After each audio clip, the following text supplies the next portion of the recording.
안녕하십니까. 최영일의 시사본부 시작합니다. 9월의 마지막 날입니다. 본격적인 가을로 접어들면서요. 겨울을 대비해야 하는 시기인데요.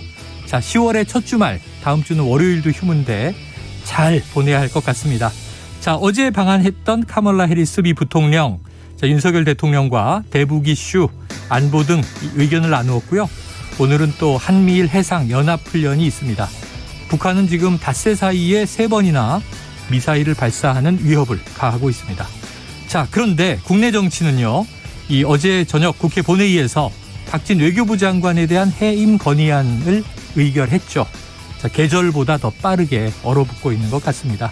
다음 주부터 국정감사인데 여야 강대강 격돌이 예상이 되고요. 자, 정치권이 유념해야 할 것 국민들의 생각과 마음이 아닐까 싶습니다.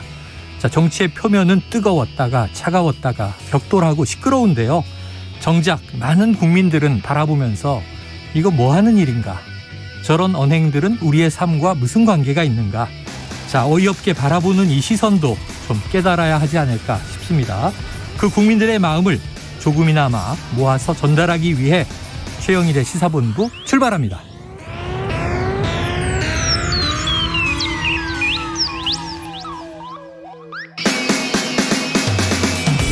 네, 1부에는요. 오늘의 핵심 뉴스를 한입에 정리해드리는 한입뉴스 기다리고 있고요.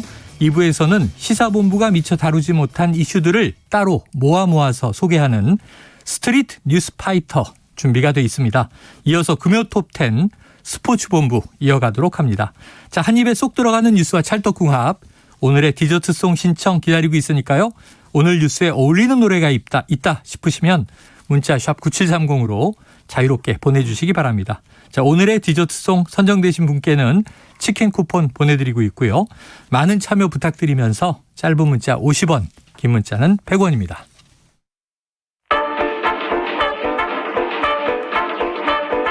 최영일의 시사본부 한입뉴스.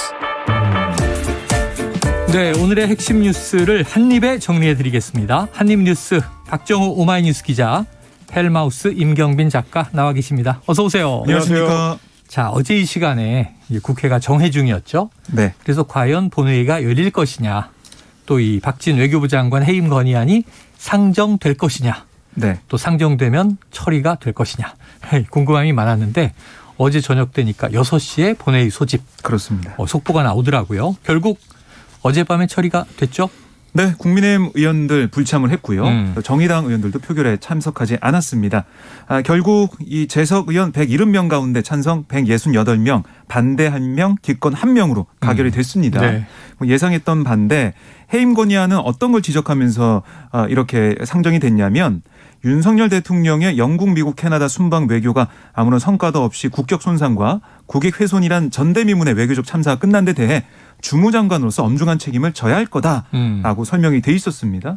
이제 통과가 된 다음에 여야가 또 공방을 벌였는데 이게 이제 박진 장관 같은 경우는 외교부 이제 장관이기 때문에 그렇죠. 뭐 제일 중요한 위치에 있는 참모죠. 네. 그러니까 이걸 통해서 민주당은 지금 윤석열 대통령의 이제 이른바 이제 외교 참사에 대해서 경고를 했다. 그러니까 윤 대통령이 좀 바뀌어야 된다 이렇게 얘기한 반면에 국민의힘에서는 아니 이거 민주당이 계속해서 발목 꺾기 하는 거 아니냐. 발목 잡기 해서 발목 꺾기로 단어가 더 세졌습니다. 격해졌네요. 그렇습니다. 결국에는 민주당이 외교 참사라고 얘기하는데 실상 알고 보면 외교 참사가 아니라 민주당의 억지 자해 참사다. 네. 이런 오늘 주호영 국민의힘 원내대표의 발언까지 나왔습니다. 그래서 결국에는 오늘 오전에 국민의힘이 김진표 국회의장 사퇴 촉구 결의안까지 국회에 제출했어요. 네. 그러니까 이거는 왜 김진표 국회의장이 이렇게 민주당한테 편파적으로 사의를 받냐 이걸 지적하면서 결의안 제출했는데요. 뭐 이게 뭐 통과되거나 그럴 가능성은 크지 않아 보입니다. 그렇죠. 여야 합의 없었는데 왜 상정을 했느냐. 네. 뭐 여러 가지 이제 불만들이 되겠죠. 자, 임 작가님. 네. 그럼 이제 대통령실의 입장, 또 윤석열 대통령의 입장, 박진 외교부 장관의 입장 이런 것들도 궁금한데 요거 하나 궁금해요. 네. 그러니까 민주당이 어제 다 주도한 거잖아요. 본회의는. 그렇습니다. 반대 한 표, 기권 한 표. 네. 반대는 누구예요? 궁금해요. 이런 거 궁금해. 반대 한 명. 네. 반대 한 명 더 취재를 해보겠습니다. 네, 알겠습니다. 근데 네. 그게 이제 사실 밝히기 좀 어렵긴 해요. 인사 문제는 이제 무기명 투표다 그렇죠, 보니까. 네. 기명 투표가 있고 법안 그렇죠. 통과들은 그렇습니다. 무기명 기명 투표가 투표인데. 있는데 그래서 사실 이제 이렇게 이제 인사 문제에 대해서 투표를 할 때 각 당의 원내대표들이 미리미리 좀 표 단속을 하는데요. 네.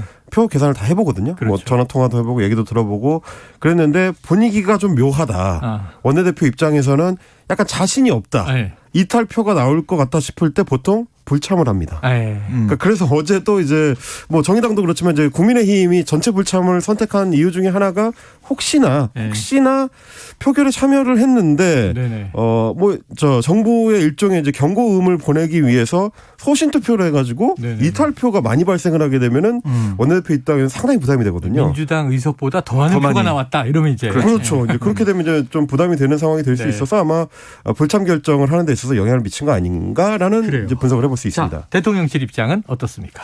대통령실은 일단 입장 없음을 입장이 없습니까? 네, 입장이 없다라고 내놨습니다.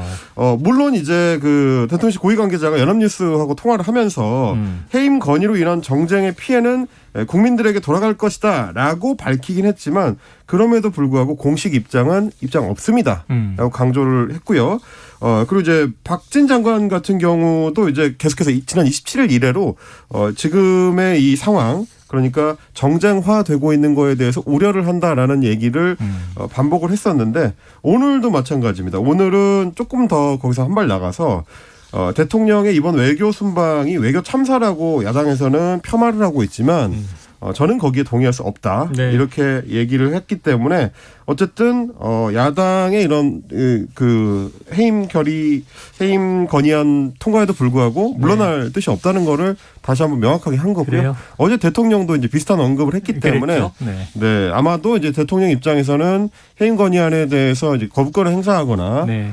관측에 따라서는 아예 언급을 하지 않을 가능성도 있는 걸로 보입니다. 자, 대통령실은 뭐 가결이 된 이후에는 입장이 없는 것이 입장이 됐습니다만 네. 이미 어제 이제 출근길에 도어 스태핑에서 탁월한 능력을 가지고 네. 건강이 염려될 정도로 지금 세계를 누비고 있는 장관이다 이렇게 평가했기 때문에 사실상 재신임 발언이죠. 네. 네네 그리고 뭐 국민들이 옳고 그름을 자명하게 판단할 것으로 본다는 게 대통령의 입장이었죠. 자, 알겠습니다. 이게 박진 외교부 장관은 이게 외교 참사 폄하는 동의하지 못한다. 하지만 야당의 질책은 또 경청하겠다 이런 얘기를 했어요. 네. 자, 앞으로 좀 외교 기조가 어떻게 다잡아질까요? 글쎄요. 근데 지금 기조를 유지한다는 게 윤 대통령과 이제 박진 장관의 뜻으로 볼 수가 있거든요. 네네. 그래서 지금 이제 보여주었던 이번에 이제 드러났던 문제점 지적도 있었지만 저는 큰 기조는 바뀌지 않을 거다라는 네. 생각이 들더라고요. 만약에 그런 어떤 기조의 변화나 달라지는 게 예상이 된다고 하면 제일 크게 이제 볼 수 있는 변화는 인적 쇄신이거든요. 네. 근데 오히려 민주당에서 이번에 해임 건의안을 통과시키면서 이 대통령실 입장에서는 더 이제 좁아진 거예요. 네. 여지가. 더 이제 바꿀 수가 없는 거죠. 인사를. 이렇게까지 갔는데 결국 이렇게 된다면 윤 대통령 외교 뭐 여러 가지 이 정책이나 이런 것들은 그대로 좀 유지가 되지 않을까 생각이 네. 듭니다. 그러니까 이게 좀 신호를 같이 살펴봐야 할 게 뭐냐면 사실 어제 이제 정의당이 표결에 불참을 하면서 박진 외교부 장관이 매맞는 아이 같다. 대신 매맞는 아이 같다라는 표현을 했습니다. 예전에 대신. 이제 왕조 시대 때 보면은 왕자가 뭘 잘못을 했을 때 예. 직접 왕자를 때릴 수는 없으니 스승이 때릴 수 없으니 그렇습니다. 하인을 불러다 놓고 그 매를 대신 맞는 네네네. 그 하인이 있었거든요. 이제 예. 그런 역할을 지금 박진 장관이 하는 것처럼 보인다고 정의당이 이제 표현을 했는데 물론 뭐 민주당 입장에서 봤을 때는 워낙에 이렇게 이제 여러 외교적 어려움들, 논란들이 도정이 됐을 때는 당연히 책임자 중에 한 명인 외교부 장관에 대해서 책임을 묻는 것이 옳다 이렇게 이제 민주당은 주장을 하고 있습니다만은. 좀 더 직접적인 어떤 외교상의 혼란을 초래한 거는 대통령의 발언 그리고 뭐 저희도 여러 번 지적을 했었던 국가안보실의 이제 김태효 1차장의 좀 성급한 발표 내용들 이런 것들이거든요. 헌쾌한 동의 이런 거. 그렇습니다. 이제 굳이 그렇게 따지면 사실은 대통령실에서 책임을 묻는 어떤 네. 결과가 나와줘야 외교부 장관한테까지 불길이 안 갈 수가 있는데 지금 그 부분을 대통령실에서는 이제 할 생각이 없어 보이기 때문에 지금 박정호 기자님 정리해 주신 것처럼 외교 기조 자체가 크게 바뀔 일은 없어 보입니다. 외교부 장관 그대로 가고요. 국가안보실 그대로 가니까 큰 틀에서는 바뀔 가능성이 높아 보이진 이게 않습니다. 문제를 뜯어보면 외교 기조의 문제가 아닌 것 같아요. 예를 들어 왜 2시간 늦게 출발해서 런던 교통이 복잡한 거 알면서 조문이 취소되는 상황을 만들었느냐. 또 왜 이제 바이든 미국 대통령과 한 30분은 네. 이 정상회담을 해야 되는데 왜 48초 모임으로 끝났느냐. 뭐 이런 문제들은 외교 기조의 문제가 아니라 기본적인 스케줄 관리의 문제고요. 네. 대통령이 비서고 논란은 이건 뭐 공식적인 발언은 아니었는데 대통령이 조금 더 언행에 신중을 기해야 되는 것 아닌가 이런 문제이기 때문에 지금 오히려 조율의 문제이지 형식적인 조율의 문제이지 기조의 문제는 또 다르지 않은가 싶은데 네. 자 그런데 지금 보도가 오늘 좀 많이 되고 있는 게 김두관 전 장관이 소환이 됐어요. 네. 그래서 박진 해임 건의안 통과에 20년 만에 돌려줬다. 이것이 또한 정치다. 이게 무슨 의미입니까? 네. 그러니까 20년 전에 그 당시에 김두관 의원이 행자부 장관이었습니다. 노무현 정부죠. 정부의 네네. 행자부 장관이었는데 그럼 그때 박진 외교부 장관은 어떤 위치에 있었냐? 네. 한나라당 대변인이었어요. 아, 그러니까 당의 입장을 계속해서 이 외부에 알리면서 최전선에 있는 공격수라고 볼 수가 있잖아요. 네. 그런데 그때 김두관 이 장관에 대한 해임 건의안 투표가 있었고 이게 통과가 됐습니다. 네네. 통과되자 그때 이제 박진 장관이 대변인으로 서 있으면서 이거는 정말 자유민주적 기본 질서의 승리다라고 논평까지 했거든요. 네네네. 그걸 김두관 의원이 지적을 하면서 그때 뭐 나도 이제 억울했고 부당한 정치적인 것이었지만 네네. 저나 노무현 대통령은 국회 요구를 받아들였다. 그러니까 해임을 한 거죠. 그렇습니까? 해임 건의안 통과 이후에 14일 만에 김두관 장관이 물러났어요. 아, 그래요. 그리고 그 이틀 뒤에 노무현 당시 대통령이 그것도 수리를 했습니다. 아, 이게 사표 내고 수리하고 이게 됐거든요. 네. 근데 지금 그때를 돌이켜봐라. 뭐 그때 억울하고 또 정치적인 걸로 부당하게 느껴졌지만은 받아들였다. 그게 정치다. 이게 또 김두관 의원이 20년 만에 이렇게 박진 장관에 돌려주는 모습이 됐습니다. 이게 또 20년의 사이클을 놓고 참 돌고 돈다 이런 생각이 드는 대목입니다. 물론 직접 관련이 있는 건 아니지만 네. 당사자들이 지금은 또 당시의 대변인, 네. 지금은 장관의 입장에서 그렇습니다. 국회의 결정을 이제 어떻게 받아들일 것인가. 그리고 사실 이제 그 당시에 박진 대변인이 네. 당시 노무현 대통령을 향해서 네네. 국회에서 이렇게 의결을 했으니까 빨리 받아들여야지. 그때 네. 좀 이 숙고하는 기간이 좀 길어졌는데 예. 그걸 두고 국회를 무시하는 것이냐. 아. 이제 이런 식의 논평을 했었는데 네. 그걸 다시 이제 윤석열 대통령한테 돌려줘야 된다는 얘기들이 또 야권 일각에서 나오는 네. 재밌는 풍경이 여러 가지가 연출되고 있습니다. 그래요. 자, 대통령의 결정 또 지켜보도록 하죠. 다음 이슈. 이거 역시 외교 이슈의 연장선인데 이 미국의 카멀라 해리스 부통령이 방한을 했어요. 지금 일정을 소화하고 떠났습니까? 네, 어제 이제 당일 하루 일정만 소화하게 어제 돼 오전에 있어가지고요. 왔다가 밤에 떠났군요. 그렇습니다. 오후에 떠났습니다. 그래서 어제 보면은 윤석열 대통령과 만나서 여러 가지 얘기를 나눴는데요. 특히 이 인플레이션 감축법 IRA 이 우려 네. 여기에 대해서 어떤 얘기가 나오느냐 촉각을 곤두세우고 봤는데 윤 대통령이 먼저 이런 얘기를 했습니다. 비공개 회의에서 그러니까 양국이 한미 FTA 정신을 바탕으로 상호 만족할 만한 합의 도출을 위해 긴밀히 협력할 기대한다. 이렇게 얘기를 했고, 그러니까 한국 측에 이 IRA 법안에 대한 우려를 전달했어요. 그러니까 이런 얘기를 한 거죠. 네. 한미 FTA 때 그 정신을 생각해야지. 그 왜 지금 이제서 와서 예. 이른바 뭐 뒤통수를 때리는 그런 모습 보이느냐? FTA 자유무역 협정. 그렇습니다. 지금의 미국은 이제 자국 보호주의. 그런 셈이죠. 네. 뭐 그런 걸 강조했어요. 그랬더니 이 해리스 부통령은 조 바이든 대통령도 한국 측 우려에 대해 잘 알고 있다. 나뿐만이 아니라 바이든 대통령도 잘 알고 있다 하면서 법률 집행 과정에서 한국 측 우려를 해소할 방안이 마련되도록 잘 챙겨보겠다. 이렇게 얘기를 했습니다. 네. 그러니까 일본에서 했던 얘기나 그것까지 팔로우를 해보면 언더스투드 이해하고 있다라는 정도까지만 얘기했는데 예. 어제 윤 대통령 만나서는 그거 잘 알고 있다. 이해하고 있다. 그리고 또 한국 측 우려를 해소할 방안도 마련되도록 네. 잘 챙겨보겠다. 챙겨보겠다. 그래서 대통령실의 설명은 한 걸음 더 나아갔다. 네. 그래서 결국 이게 잘 풀릴 가능성도 있다. 네. 이런 얘기를 좀 하고 있는 거예요. 그래요. 이제 지켜볼 문제고요. 11월 7일 미국 중간 선거가 있고 그렇습니다. 그 이후에 연말까지 이 문제가 어떻게 다뤄지는지 좀 미국 상황을 봐야 될 텐데. 네, 이거는 이제 사실은 뭐 복합적으로 볼 필요가 있다라는 분석들이 전문가들 사이에서 나오는 게 미국의 입장에서 보더라도 동맹국인 가장 주요한 동맹국 중에 하나인 한국에 대해서 이런 반대 여론이 비등하게 되는 상황을 방치하는 거는 네네. 장기적으로 상당히 부담스럽다는 얘기들이 미국 내에서 나오고 있고요.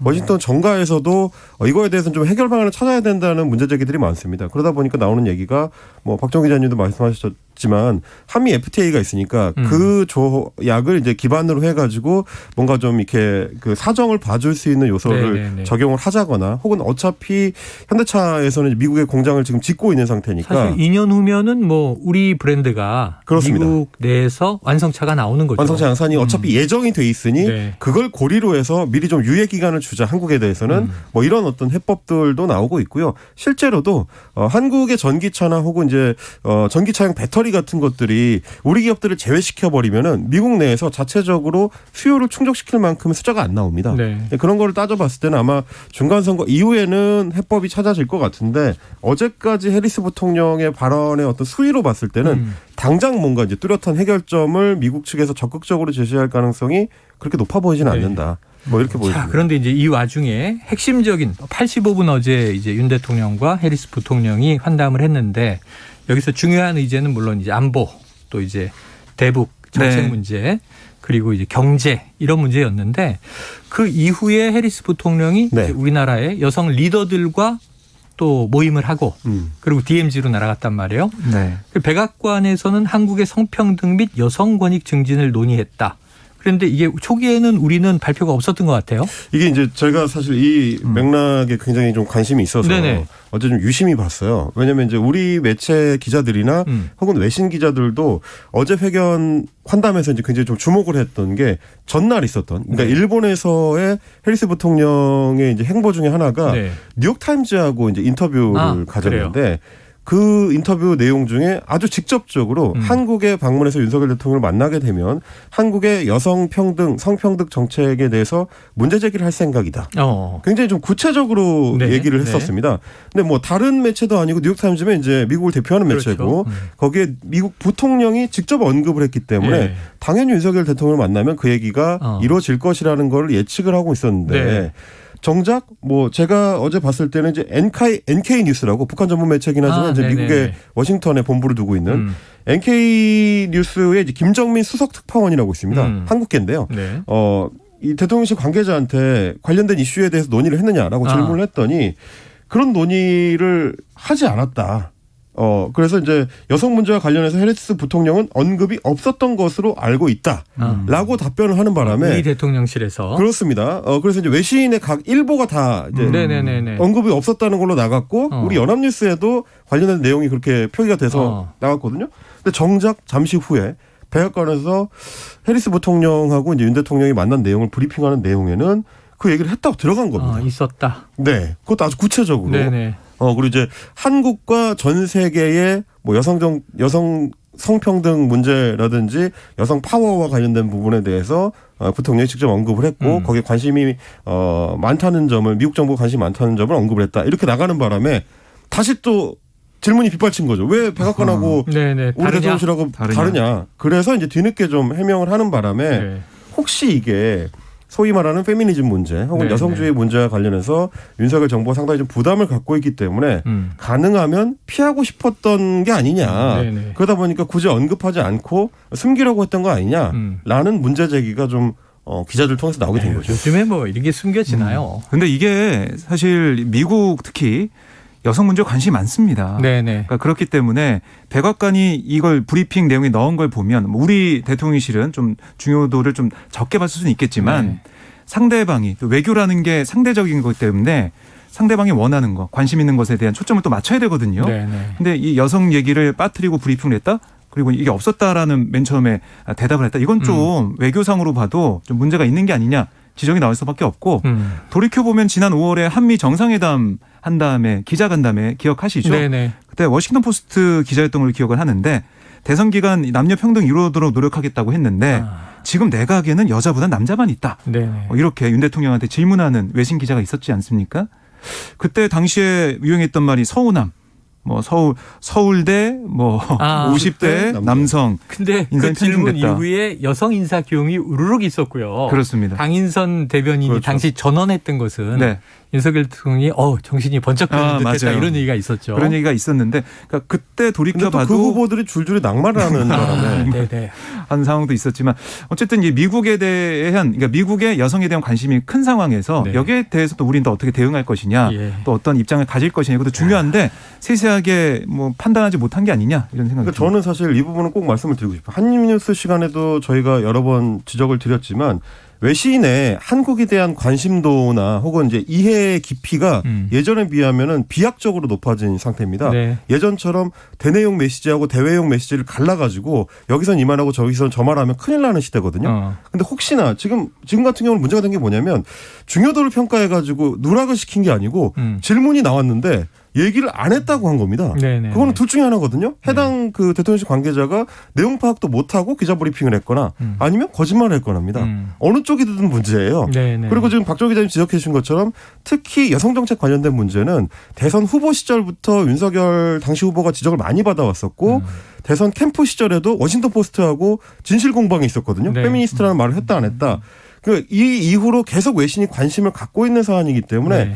이런 환담 자리가 있으면 항상 예민하게 준비를 해야 될 사안인데도 불구하고 이런 일이 반복되는 거 이거는 좀 홍보실 차원이나 혹은 뭐 공보 관련된 네. 기능을 하는 대통령실 관계자들이 좀 더 많이 고민하고 반성해야 될 포인트가 한 번 더 드러난 그래요. 거 아닌가 뭐 저는 그렇게 생각이 됩니다. 미국의 부통령이 뭐 이런 이제 사회적인 이슈를 어떤 정책적인 이제 한미 양국 간의 논의 사안으로 삼을 때 이게 제 생각에 국내에서 뭐 왔다 갔다 하는 뭐 페미니즘 논란, 논쟁 이런 것과는 좀 결이 다르게 이 보도는 이렇더라고요. 이 민주주의 발전에 성평등 또 여성의 역할이 중요하다. 인권적 측면에서 예, 여성 부통령이잖아요. 네. 그러니까 이제 여성들의 사회 진출 또 이런 문제에 대해서 활발하게 의견 개진을 한 거 아닌가 싶습니다.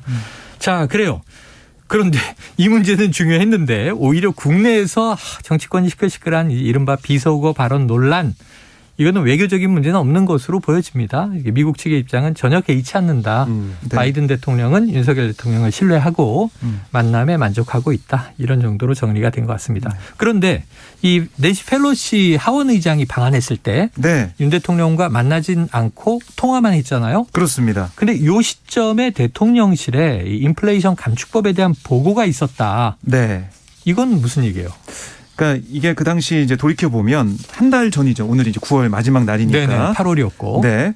8월 3일 밤에 낸시 펠로시 하원 의장이 한국에 왔어요. 네네. 한국에 와서 그 다음 날 오후에 윤 대통령하고 통화를 하게 되죠. 네. 만나지 못하고. 왜냐하면 윤 대통령이 그때 휴가 중이었습니다.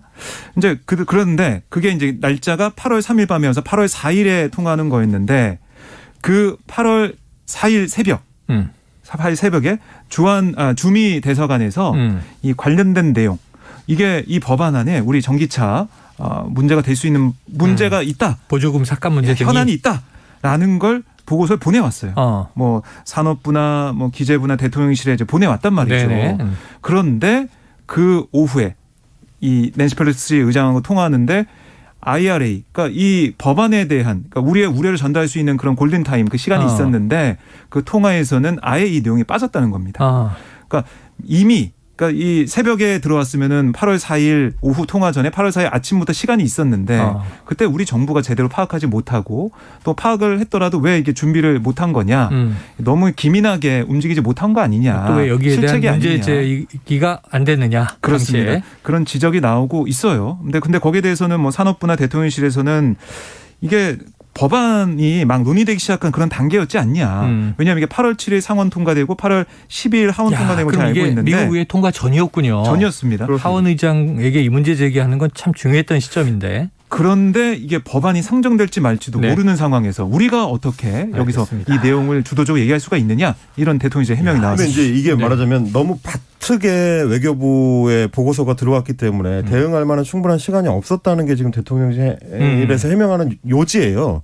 근데 사실은 엊그제 이제 KBS가 단독 보도했던 내용부터 이제 쭉 이어지는 내용이라서 네. 살펴보면 사실 7월에 이미 관련된 보고서가 이제 코트라라든지 주민 대사관을 네, 통해서 네, 네. 비슷한 내용들이 조금씩 보고가 되고 있었습니다. 무역통상계에서. 그렇습니다. 8월 4일에 들어온 보고서는 상급기밀로 구별되는 사실 네. 심화 보고서인 네. 것이지 기존의 짧은 보고서들은 이미 올라오고 있었고요. 또 하나 이제 지금 뭐 제가 취재를 해가지고 파악한 게 지금 이제 외통위에서 이제 질의를 하려고 준비하고 있는 민주당 의원들이 파악한 것 중에 하나는 네. 이미 7월부터 관련법을 준비하고 있다는 내용들이 외신 보도를 통해서 해외에 보도가 되고 있었습니다. 알겠습니다. 뭐 재팬타임즈 같은 일본 매체들도 그걸 파악을 해서 일본 정부가 어떻게 로비를 통해서 준비를 하고 있다는 대응을 했다는 내용들이 거죠. 이미 나가고 있는 네. 와중이었는데 우리 대통령실은 과연 이거를 파악을 해가지고 준비를 하고 있었느냐 이런 자, 내용이 지금 나오고 8월 초 당시 왜 낸시 펠로시 하원 의장 한국까지 굳이 왔는데 대통령이 만나지 않았느냐. 간단했죠 답변이. 네. 휴가 중이다. 그때 윤 대통령 휴가 중이었습니다. 자, 여기서 이 점심시간 교통 상황. 우리 리포터가 너무 오래 기다렸겠네요. 45분이 되는 시간인데요. 교통정보센터 이현 리포터 연결하겠습니다. 나와주세요. 네, 오늘 금요일이고요. 3일간의 연휴가 기다리고 있습니다. 고속도로 교통량이 더 증가할 것으로 예상되는데요. 일단 오늘을 잘 보내셔야겠죠. 고창 담양고속도로 담양 쪽으로 장성 물류 부근에 사고가 있습니다. 옆으로 넘어진 화물차를 처리하고 있으니까요. 이 차로 잘 피해서 운행하셔야겠습니다. 논산 천안고속도로 천안 쪽으로 가신다면 정안 휴게소 부근이 사고 때문에 정체가 심해졌습니다. 이 차로에서 승용차 사고 처리하고 있고요. 뒤쪽 정체 점점 심해지고 있습니다. 서울은 올림픽대로 하남 쪽으로 영동대교 부근에서 사고가 발생했는데 동작대교부터 속도가 많이 떨어집니다. 그리고 잠실 부근의 정체는 작업 때문이니까 이 점도 참고해서 운행하시기 바랍니다. KBS 교통정보센터였습니다.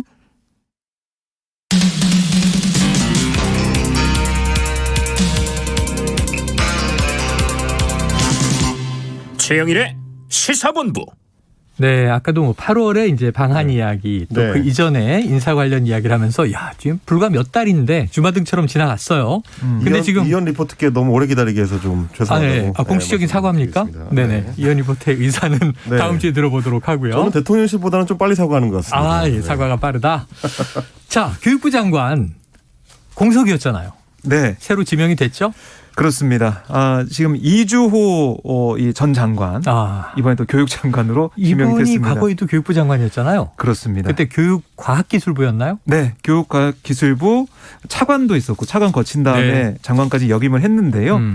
이 기간 동안 돌이켜보면 자율형 사립고 마이스터고 이런 신설이 있었고 일제고사 실시나 평가 결과 공개 네. 이런 게 있어서 이걸 주도해서 학생들을 어떻게 보면 교육 이 역이라고 할까요? 이런 것 실력을 좀 높일 수 있는 그런 기회가 됐다는 평가도 있는 반면에 학생들을 입시 무한 경쟁으로 내몰은 게 아니냐 이런 비판도 있었습니다.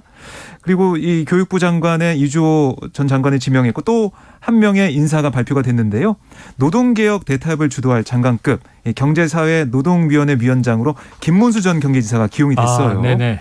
자, 이렇게 김 전 지사가 또 어떻게 보면은 경기지사 이후에 이 당 내에서 여러 가지 활동을 했었는데 당 내부 외부에서 네네, 그렇죠. 다시 또 이제 정부로 돌아오게 되는 그런 상황이 됐습니다. 그리고 당 밖으로 나가서 오히려 이제 아스팔트에 투사가 됐던 시기도 있었고. 그렇습니다. 경사노위 위원장 이게 뭔가 싶으시겠지만 사실은 인사청문회를 거치지는 않지만 장관급 자리입니다. 예, 그래서 이 노동 개혁에 대해 어떻게 보면은 가장 키를 쥐고 그렇죠. 노동계와 산업계와 사측과 노사 관계를 좀 만들어가는 타협하는 그런 자리입니다. 네, 좀 평가가 나오고 있습니까? 평가가 사실 이제 긍정적인 평가보다는 우선 이제 부정적인 평가가 앞서고 있는 것 같습니다. 일단은 이주호 전 장관 같은 경우에 사실은 교육부 장관을 저는 2번 하는 경우를 잘 못 본 것 같아서 정말 사람 찾기가 어렵구나라는 생각이 드는데 실제로 대통령실 관계자들의 얘기를 들어보니까 전 장관이 이제 낙마한 이후로 새로운 후보자를 찾는 데 있어서 이제 고사하는 분들이 많아가지고 상당히 좀 어려움을 겪었다고 그러긴 하더라고요. 근데 이제 동시에 또 이제 교육계에서 지금 이게 우려가 나오는 것은 박종훈 기자님도 정리해 주셨습니다만은 MB 정부 시절에 경제 논리를 이제 교육 정책에 많이 적용을 시켰다라는 비판이 일단 있었는데 그거는 100번 양보해서 교육관의 어떤 차이라고 할 수 있으니까 제쳐두더라도 역사 인식 문제에 대해서 이제 문제 제기가 나오는 거는 한번 좀 돌아볼 필요는 있을 것 같습니다. 네. 지난 지방선거 때 교육감으로 이제 서울시 교육감 선거를 준비를 했었는데 그때 정착공약집에 이런 내용이 있었습니다. 상해 임시정부는 건국을 준비하기 위한 과정에서 과도기적으로 국민의 대표성을 충족하지 않은 채 구성된 임시기구다. 네. 그래서 이거를 분명하게 교육할 필요가 있다라고 강조를 해놨거든요. 근데 사실 이 내용은 우리 헌법 전문을 부정하는 거에 가까운 내용이라서 법통을 잊고 있죠 우리가. 그렇습니다. 이거를 과연 이제 교육부의 수장이 이런 인식을 가지고 교육 정책을 펼쳐 나가는 거에 대해서 얼마나 많은 분들이 이제 공감을 하실 수 있을까 하는 지점이 일단 하나가 있고요. 또 하나는 교육부 차관과 장관을 지내던 과거 시절에도 이주호 전 장관 같은 경우는 지속적으로 교육부의 기능을 사실상 해체해서 과학기술정통부라든지 이런 쪽으로 좀 이관시켜야 된다라는 입장을 가지고 있었는데 그러다 보니까 여성가족부 장관에 의해서 또 부처를 해체하기 위한 장관을 임명하는 거 아니냐 이제 이런 또 비판점들이 있습니다. 그래요. 이제 김문수 경사노위 위원장 같은 경우는 물론 이제 노동계 출신 80년대 노동운동을 했던 분이긴 하지만 그건 진짜 예전의 예전이고 아주 옛날이라서 네네. 뭐 심상정 그 정의당 전 대표 같은 경우도 같이 노동운동을 했었지만 너무 멀리 가신 분이다. 뭐 이렇게 얘기할 정도로 좀 많이 좀 떨어져 있는 상황이고 오랜 시간 동안 참 이 어떤 정치적인 스펙트럼이 그렇죠. 야, 그 노동운동 하다가 정계 투신했을 때는요. 여기 지금 우리 나오시는 이재호 고문하고 함께 막 민중당을 네, 창당하고 그랬었는데 그 당시에 젊은 피였죠. 우리나라에선 아주 이제 이 나름 급격한 진보 정당이었는데 네. 지금은 또 상당히 이제 보수 그렇죠. 쪽에 그러니까 최근에는 이제 주요 행보가 전광훈 목사 같은 분들하고 이제 네네. 같이 정당 활동을 했었고 뭐 그래요. 광화문 집회에 출연하고 이랬었기 때문에 그 부분에 대해서 우려하는 분들이 많은 것 같습니다. 알겠습니다. 오늘 뜯어볼 뉴스가 많았나 봐요. 시간이 굉장히 빠르게 가는데. 자, 이 내일부터 입국 후에 그러니까 해외에서 들어왔을 때 PCR 검사가 해제되는군요. 그렇습니다. 그러니까 입국 후 1일 이내에 PCR 검사 의무가 있었는데요. 네. 이게 해제가 되는 거예요. 결국에는 앞서서 입국자 격리 의무 해제, 또 입국 전 검사 해제 여기에 발맞춰서 입국 후에 PCR 해제까지 되면서 이제 해외 여행하기에는 뭐 가장 이제 좋은 시절이 됐다라고 네. 볼 수가 있겠습니다.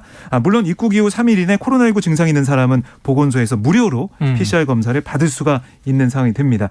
그러니까 이 정부의 설명을 들어보면 치명률이 지금 낮기 때문에 또 지금 항체 성형도 많이 됐기 때문에 이렇게 이제 풀어가는 거다라고 설명했어요. 네, 네. 다만 치명률이 높은 변이가 발생하는 그러니까 뭔가 상황 변화가 있게 된다면 입국 관리 강화를 하겠다 네, 이렇게 또 네. 설명을 했습니다. 풀었다 또 조였다 이게 상황에 따라 달라질 수 있습니다. 네. 여기다 또 좋은 소식 이제 환자 가족분들은 자 10월 3일 월요일이 개천절 휴일이고 네. 화요일인 4일부터는 요양병원이 접촉 면회가 가능해지는군요. 그렇습니다. 그래서 방문객이 면회 전에 자가진단 키트로 음성을 확인하면 언제든지 네. 요양병원 시설 등 입원 입소자 등과 대면 면회할 수가 있습니다. 네, 지금까지 비접촉 면회만 허용되고 있었는데 접촉 면회는 그래도 환자의 손도 잡아볼 수 있고 네. 더 가까이서 이제 이야기를 나눌 수 있으니까 여러 가지로 이제 가족분들이 조금 마음이 놓이겠다 싶기도 합니다. 자, 오늘 한입뉴스 금요일 한입뉴스는 여기서 정리해보죠. 9월의 마지막 한입뉴스였습니다. 박정호 기자, 임경민 작가 수고하셨습니다. 고맙습니다. 자, 이 청취자분 역시 가을을 느끼고 계시군요. 7114님. 하늘 청명한 이 가을 지나기 전에 들어야 하는 그 노래. 이문세의 가을이 오면. 오늘의 디저트송입니다. 가을이 오면 듣고요. 저는 2부로 돌아오겠습니다.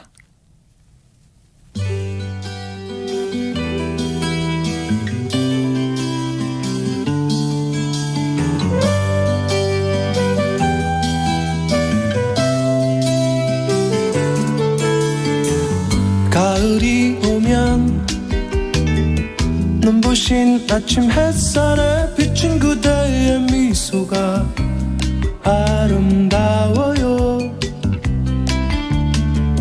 눈을 감으면 싱그러운 바람 가득한 그대의 맑은 숨결이 향기로워요. 길을 걸으면 불러보던 그 옛 노래는 아직도 내 마음을 설레게 하네. 하늘을 보면 님의 부드러운 꽃미소 가득한 저 하늘에 가을이 오면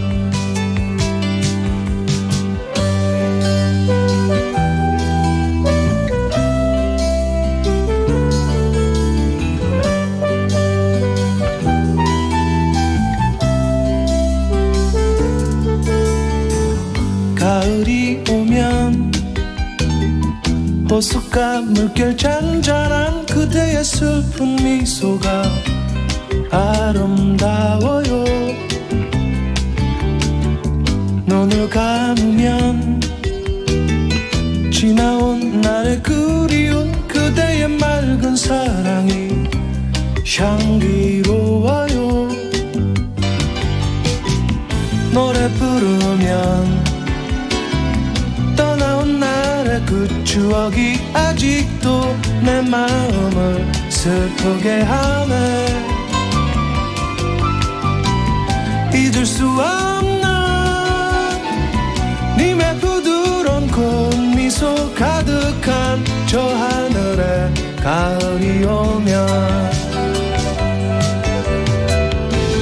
걸으면 불러보던 그 옛 노래는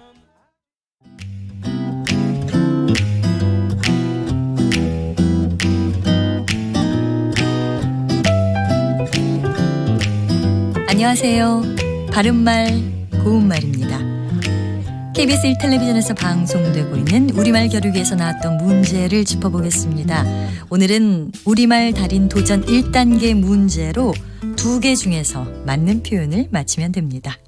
자, 먼저 자잘못을 가리다와 잘잘못을 가리다 중에서 맞는 표현은 어느 것일까요? 이 경우에는 잘잘못을 가리다가 맞습니다. 잘잘못은 잘함과 잘못함을 뜻하는 명사인데요.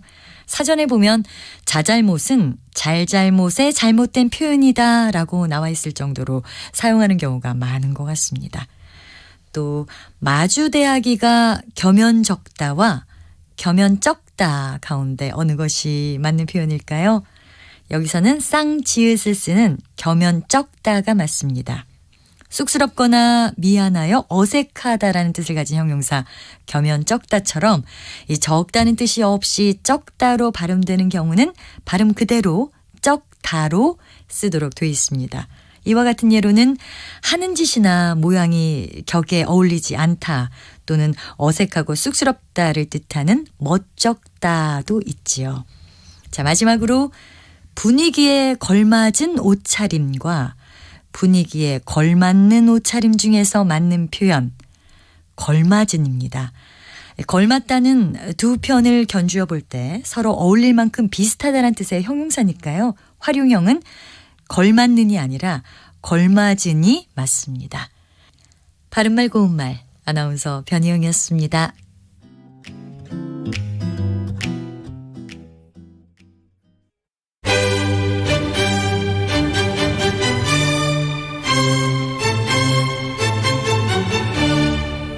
여유로운 저녁 시간, 고품격 시사토론과 함께하세요.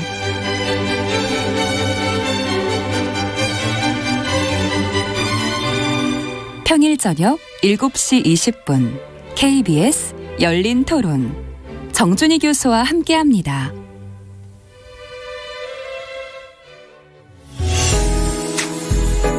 역사, 예조판서 그다음에 좌천성을 지낸 유군이라는 분, 이분이 경제, 달러가 좀 전 세계적으로 좀 귀해졌습니다.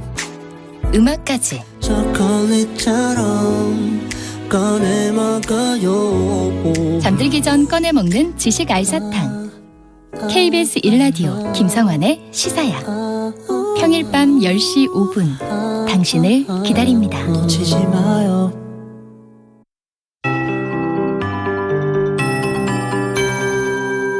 KBS 58분 날씨. 서해상의 안개가 내일까지 지속될 걸로 보이기 때문에 내일도 해안에 유입될 가능성이 높습니다. 이 서해안에 안개가 짙을 걸로 예상되고요. 내륙에는 복사한 냉각 때문에 복사 안개가 생기곤 하는데 교통안전에 유의하셔야겠습니다. 개천절인 월요일에는 중부지방과 전라북도 지역에, 다음 날인 화요일에는 전국에 비가 내리겠습니다. 그리고 다음 주 화요일부터 대부분 해상에 바람 강해지고 물결이 높아진다는 거 미리 염두에 두시면 좋겠습니다. 오늘 미세먼지 농도 높은 지역이 있습니다. 일부 중서부 지역으로 인천과 경기 남부 지역인데요. 오늘 공기가 탁하다는 거 주의하셔야겠습니다. 오늘 전국적으로 대체로 맑겠습니다. 주말인 내일도 전국이 맑겠는데요. 모레는 구름이 가득 들어오겠습니다. 흐려져서 낮부터 서해 5도에 비가 먼저 시작이 되고 월요일에는 중부와 전북으로 확대되겠습니다. 요즘 일교차가 상당히 큽니다. 전국적으로 10도에서 15도 안팎인데요. 내륙을 중심으로 많이 나고 있습니다. 서울과 대전 28도, 강릉의 낮 기온은 30도, 전주 대구 29도 등 예년과 비슷하거나 약간 높은데 덥겠습니다. 내일 아침 기온 서울 15도 등 10도에서 19도, 낮 최고 기온은 서울 28도, 강릉 31도 등 30도대도 꽤 나오겠습니다. 지금 서울의 기온은 26.5도입니다. 강혜종입니다.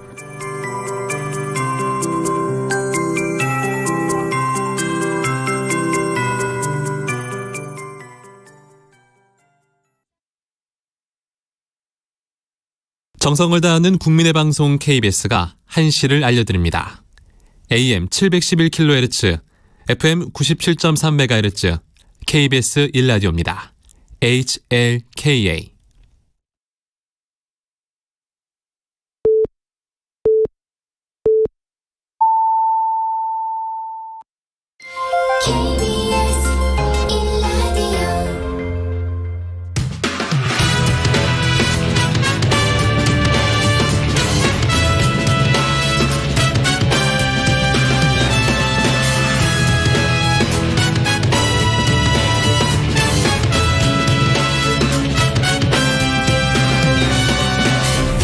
KBS 1라디오 최영일의 시사본부.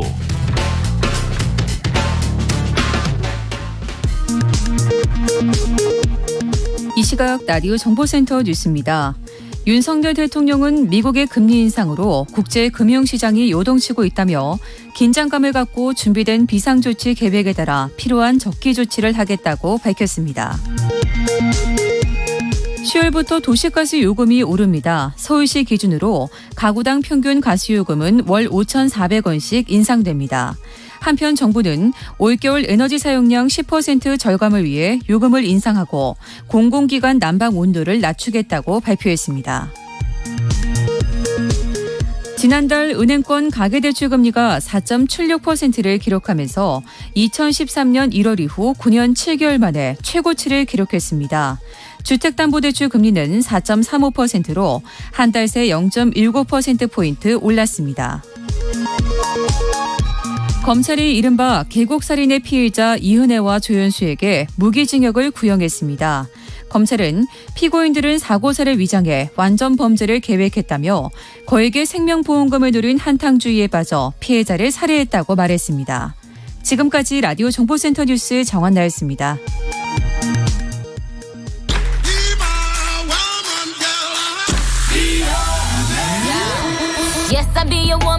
네, 오늘은 특별히 한 주간 이 시사본부가 미처 다루지 못한 뉴스, 인터넷에서 화제가 됐던 뉴스들을 모아 다뤄보는 시간을 특별히 마련했습니다.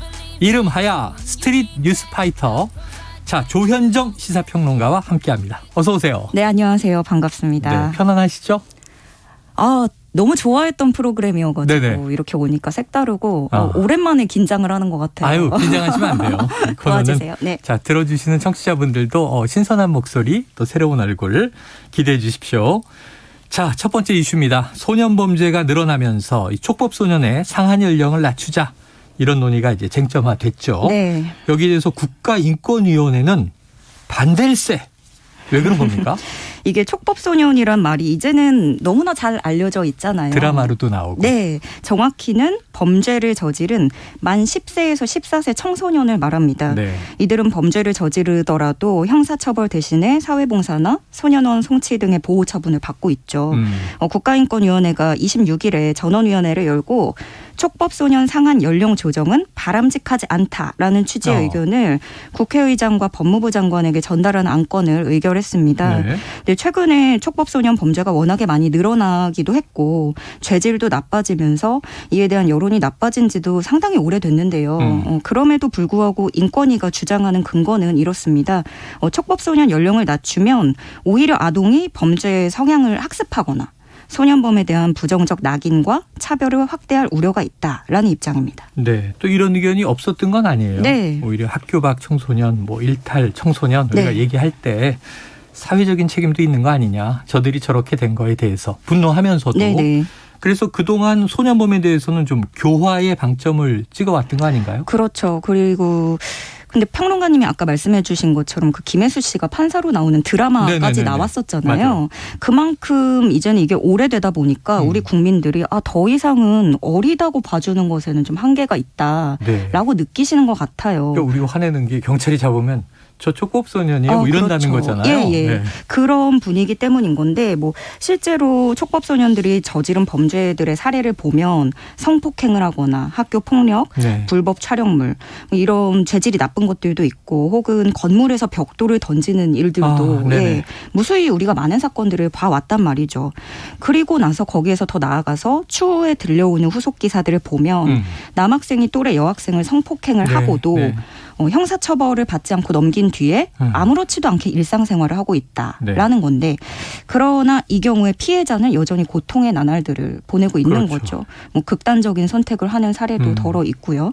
근데 여기서 물론 인권위가 말을 하는 것처럼 가해 학생이 일상생활에 복귀를 하는 건 교육적, 인권적인 관점으로는 분명히 긍정적으로 보는 것이겠지만 여기서 문제는 가해 학생이 자랑 삼아 이야기를 하고 다닌다거나 나는 촉법소년이라 이렇게 벌받지 않아 라고 한다거나 이런 부분에서 피해자와 가해자의 온도차 이런 것들에 대해서 많은 분들이 거부감을 느끼시는 것 같습니다.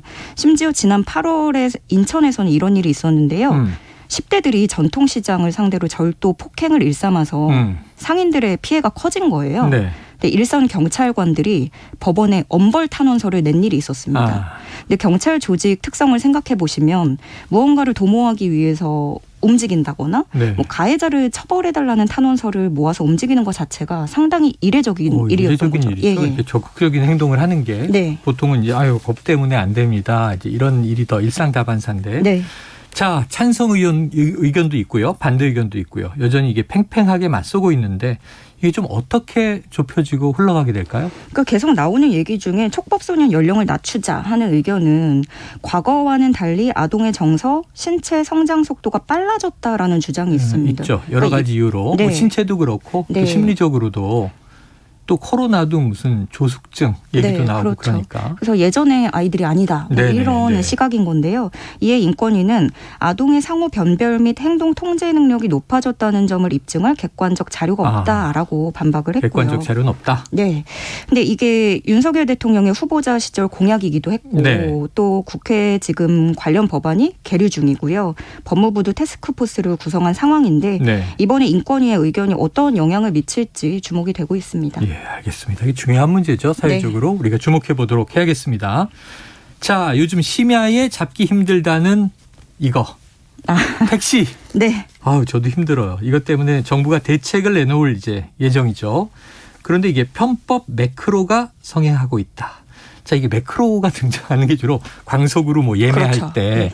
BTS 티켓이라든가. 저 그거 많이 해봤거든요. 나훈아 씨, 또 이쪽이 팬이시구나. 네네. 그런데 보통 온라인 예매할 때 쓰는 건데 이게 불법 프로그램을 돌려서 표를 그냥 쓸어가는 걸 얘기하는 거 아니에요? 네, 그렇죠. 이 콘서트나 뮤지컬 같은 네. 티켓 살 때 온라인 예매할 때 광클, 빛의 속도로 네. 빛의 속도로 클릭한다 이건데 저도 그 BTS 티켓 살 때 아무리 빨리 눌러도 정말 1초 만에 표가 다 동나버리는 일들을 너무 많이 경험을 했거든요. 맞아요. 근데 누구 손이 이렇게 빠른가 네. 하고 보면 사실은 제가 손가락끼리의 싸움을 하고 있던 게 아니라 기계와의 싸움을 하고 있었던 거죠. 네네네. 네, 이런 불법 매크로가 공연 티켓뿐만이 아니라 골프장 예매에도 요즘에 상당히 많이 쓰이고 있고요. 예. 뭐 예약 예매하는데 네. 이게 선착순이다 보니까 속도가 빨라야 하는 게 꽤 있어요. 네, 근데 여기에도 매크로가 쓰여서 골프장 티켓도 쓸어가는 거고. 학기 초에 수강 신청도 그렇더라고요. 그래서 집에 노트북보다는 PC방이 더 빨라요. 그리고 PC방 가서 하는 경우도 있고. PC방도 저 또 가봤거든요. 그래요? 예, 잘 안 되더라고요. 안 가보신 데가 없네. 근데 이제는 이게 매크로가 택시에까지 등장을 하게 된 겁니다. 그러니까 택시 얘기를 시작을 했습니다. 네. 문제는 이 불법 매크로가 요즘은 다 플랫폼 택시니까 앱으로 또 잡고 그러지 않습니까? 네네. 앱으로 택시를 잡고 손님을 고르고 또 이런 얘기가 있다 보니까 여기에 매크로가 사용된다? 예. 방식을 보면 이렇습니다. 택시기사 휴대전화로 들어온 콜이 네. 카카오 택시 앱에 전달되기도 전에 콜을 자동으로 잡아주는 방식입니다. 네. 택시기사가 손으로 수락을 누르기도 전에 배차가 되는 거고 네. 이러면 다른 기사분들은 구경도 못 하는 거죠. 예. 근데 요즘에 보면은 택시 기사분들은 손님이 없다. 네. 승객분들은 택시가 없다. 맞아요. 하는데 사실 우리가 모르는 곳에서 보이지 않는 손이 움직이고 있었던 겁니다. 경제학 교과서에 나오는 보이지 않는 손이 이거였나요? 근데 이렇게 매크로를 사용하는 기사들이 많아진다면 단거리를 이용할 분들이라면 택시 잡기가 더 어려워질 수 있다는 문제가 골라 있죠. 잡으니까. 예. 뭐 앱이 점점 더 구체화되면서 장거리라든가 내가 원하는 어떠한 특정한 지역 이렇게 본인이 선호하는 유형의 승객을 자동으로 선택하게 해주는 앱도 나와 있거든요. 예. 종류는 다양한데 이렇게 골라서 미리 채가서 매칭을 해주는 경우도 있고 아니면 승객이 뜨면 곧바로 1초에 수십 번, 100번도 넘게 자동으로 터치되게 해주는 네. 그런 앱도 있고요. 어떻게 보면은 이거는 모양새가 달라진 신종 승차 거부다. 이렇게 볼 수 있는데 주변에 또 이런 분들도 계시더라고요. 회식 끝나고 같은 장소에서 같이 택시를 불렀는데 멀리 가는 지인들의 택시만 빨리 오더라. 네, 이런 식인 거죠. 근데 카카오 택시를 운영하는 카카오 모빌리티 측도 이런 편법 매크로가 택시난을 부추긴다고 보고 있습니다. 그럼에도 불구하고 아직까지는 이에 대한 불법성을 가늠하는 기준 자체가 없는 상황입니다. 워낙 신종 기술을 이용한 일이다 보니까 편법인 건 확실한데 뭐 처벌하거나 할 수 있는 법적 기준이 없다. 네. 자, 뭐 그래도 우리가 지금 이렇게 부르고 있어요. 불법 매크로. 근데 이걸 만드는 무슨 개발자, 업자들이 있지 않겠습니까? 네네. 그럼 이거 다 돈 받고 하는 거 아니에요? 그럼요. 얼추 몇 군데만 살펴보면 네. 가입비만 30만 원에서 60만 원 선이고요. 여기에 또 추가로 월 이용료를 냅니다. 이 매크로를 쓰는데. 네. 그러면은 꽤 많은 돈이 들어가는 건데 그런데도 매크로를 이용하는 게 수익이 더 낫다는 거죠. 더 좋다는 거죠. 그래서 기사들이 여기로 몰리는 거고 또 모르셨던 분들한테도 일단 체험판 공짜로 한번 써봐라. 그래. 뭐 일주일, 한 달 무료. 네, 권유를 하기도 합니다. 근데 공정거래위원회가 이미 이전부터 이런 문제를 인지를 했어요. 국감장에서도 등장을 한 적이 있었고 그런데도 아직까지도 뾰족한 수는 없는 상황입니다. 이게 플랫폼 택시가 주류가 되면서 이 얘기는 조금 다른 얘기인데요. 네. 요즘에 제가 길에서 택시를 잡다 보면 앱으로 잡는 걸 모르시는 어르신들은 네네. 하염없이 서 계실 때가 그렇죠, 있어요. 그렇죠. 예, 그래서 좀 플랫폼 택시가 주류가 됐을 때 이것에 대한 고민도 우리가 좀 같이 가졌으면 하는 바람입니다. 야, 이거 뭔가 바로 잡아야 됩니다. 얼마 전에 이제 정부에서 택시기사 이게 배차, 네. 구인 이 난을 해소하겠다고 낸 아이디어를 보면 그러니까 앱으로 많이 잡으니까 네. 목적지를 블라인드해서 모르게 해서 강제 배치하겠다 이런 것도 있는데 이미 피해가는 기술은 그렇죠. 다 나와 있고 쓰고 있는 것 같습니다. 이 조치가 필요해 보이네요.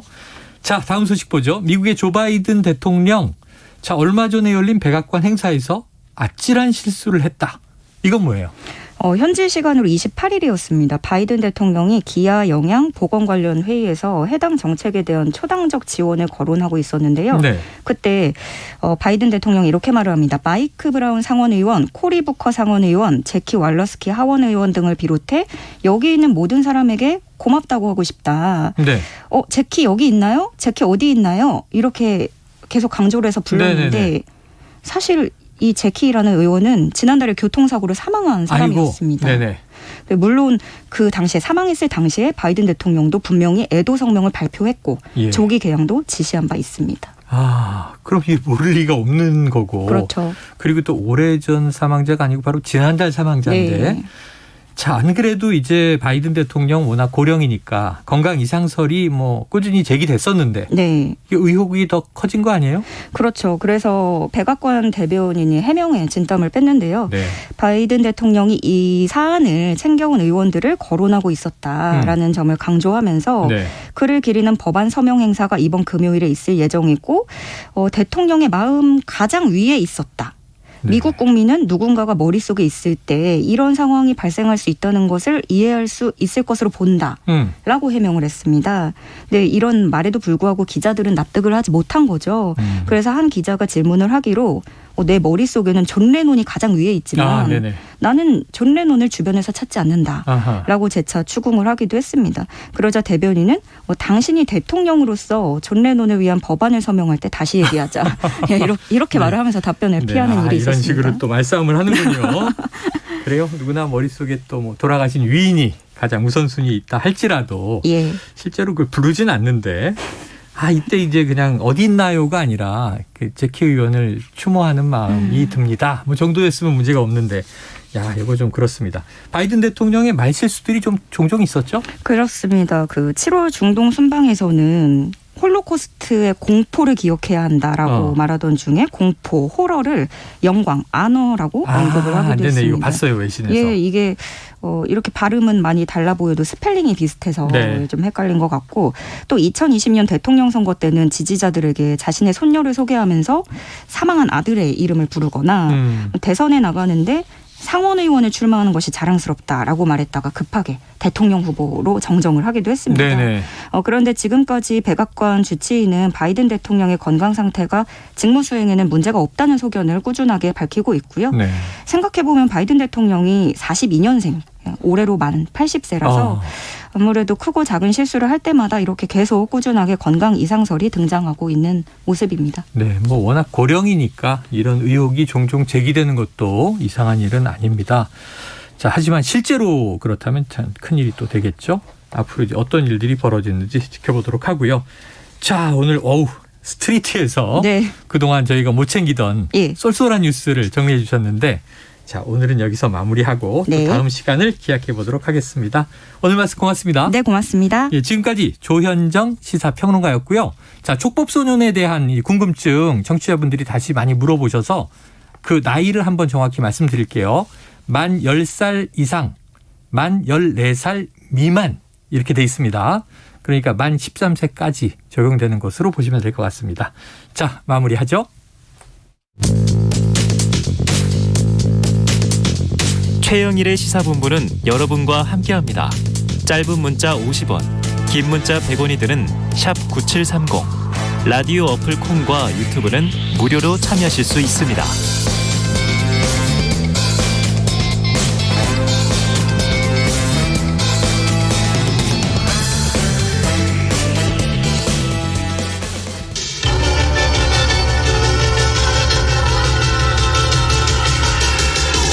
네, 이번 주 가장 화제가 됐던 뉴스 1위를 인물, 말, 장면으로 만나보는 그런 시간이죠. 시사 랭킹쇼 금요 톱10. 자, 성공회대 최진봉 교수님, 한겨레 김한 기자님 나오셨습니다. 어서 오세요. 안녕하세요. 안녕하세요. 자, 본격적으로 시작해보죠. 오늘의 인물, 일부에서도 다뤘습니다. 바로 그분 박진 외교부 장관입니다. 자, 어제 해임 건의안이 국회에서 단독 처리가 됐어요. 민주당 단독 처리. 외교 참사에 대한 책임을 져야 한다. 이런 이제 이유입니다.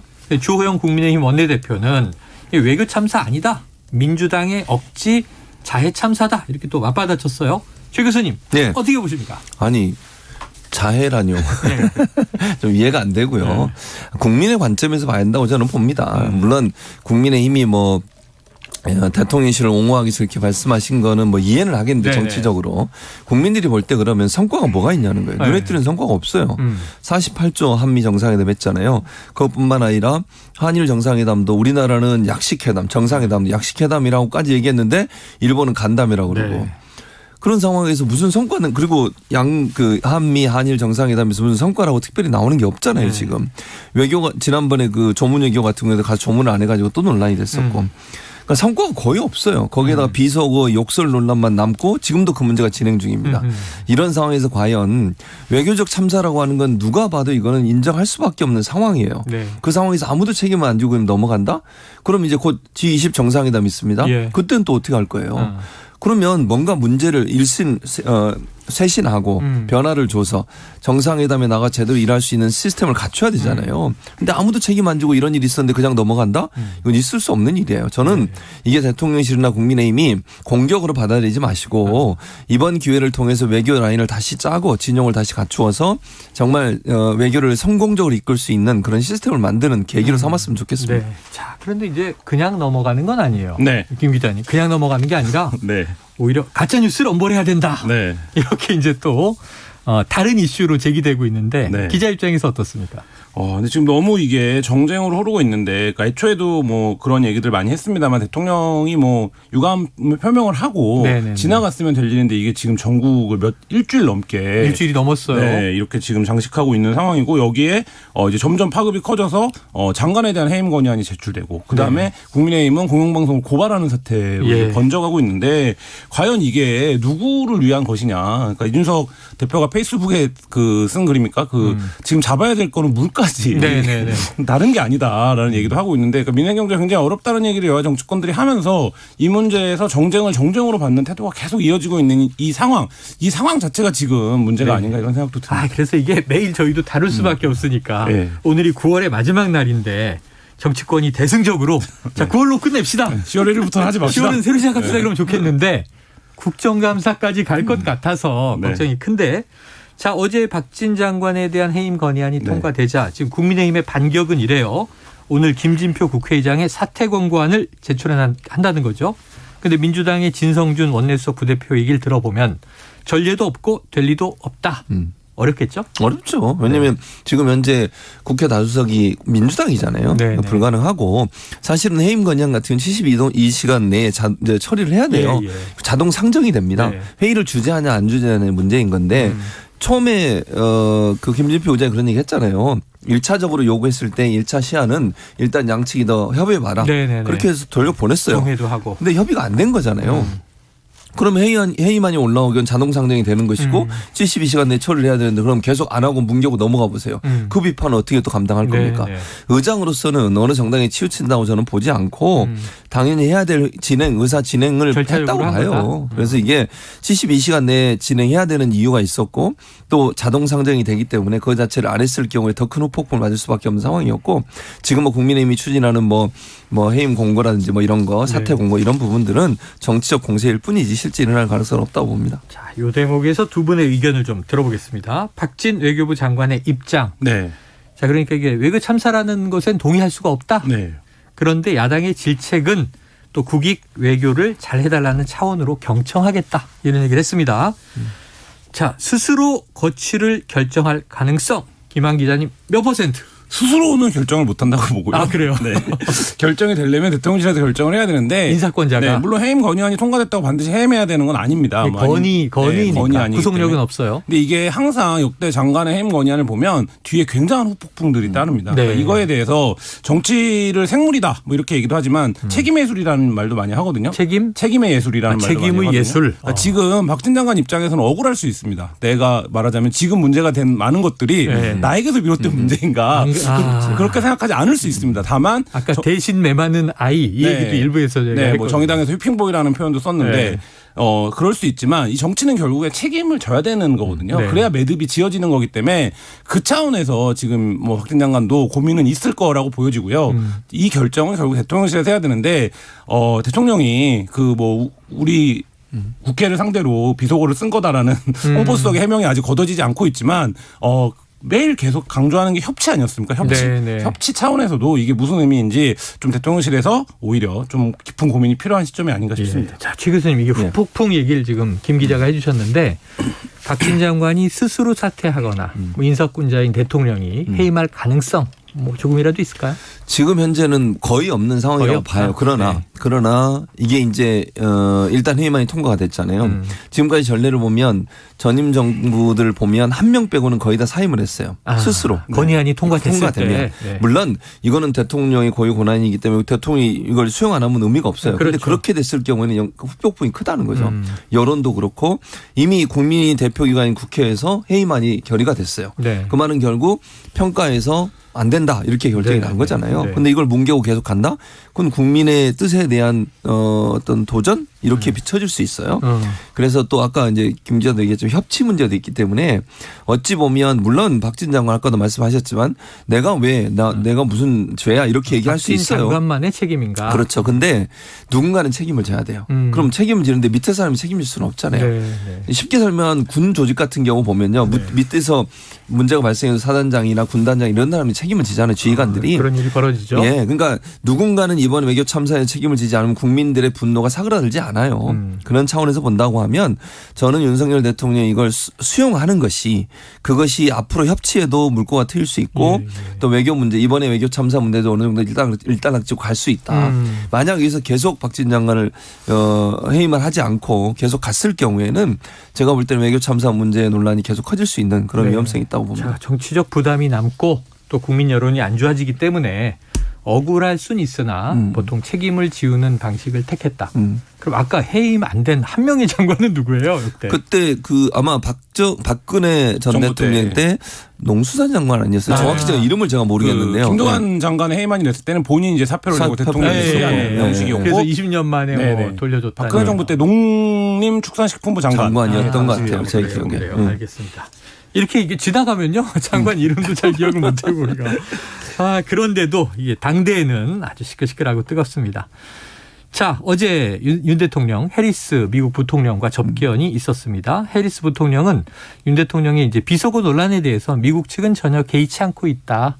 그래서 바이든 대통령, 윤 대통령 신뢰하고 그리고 이제 상당히 지금 만족하고 있다. 이런 얘기를 했어요.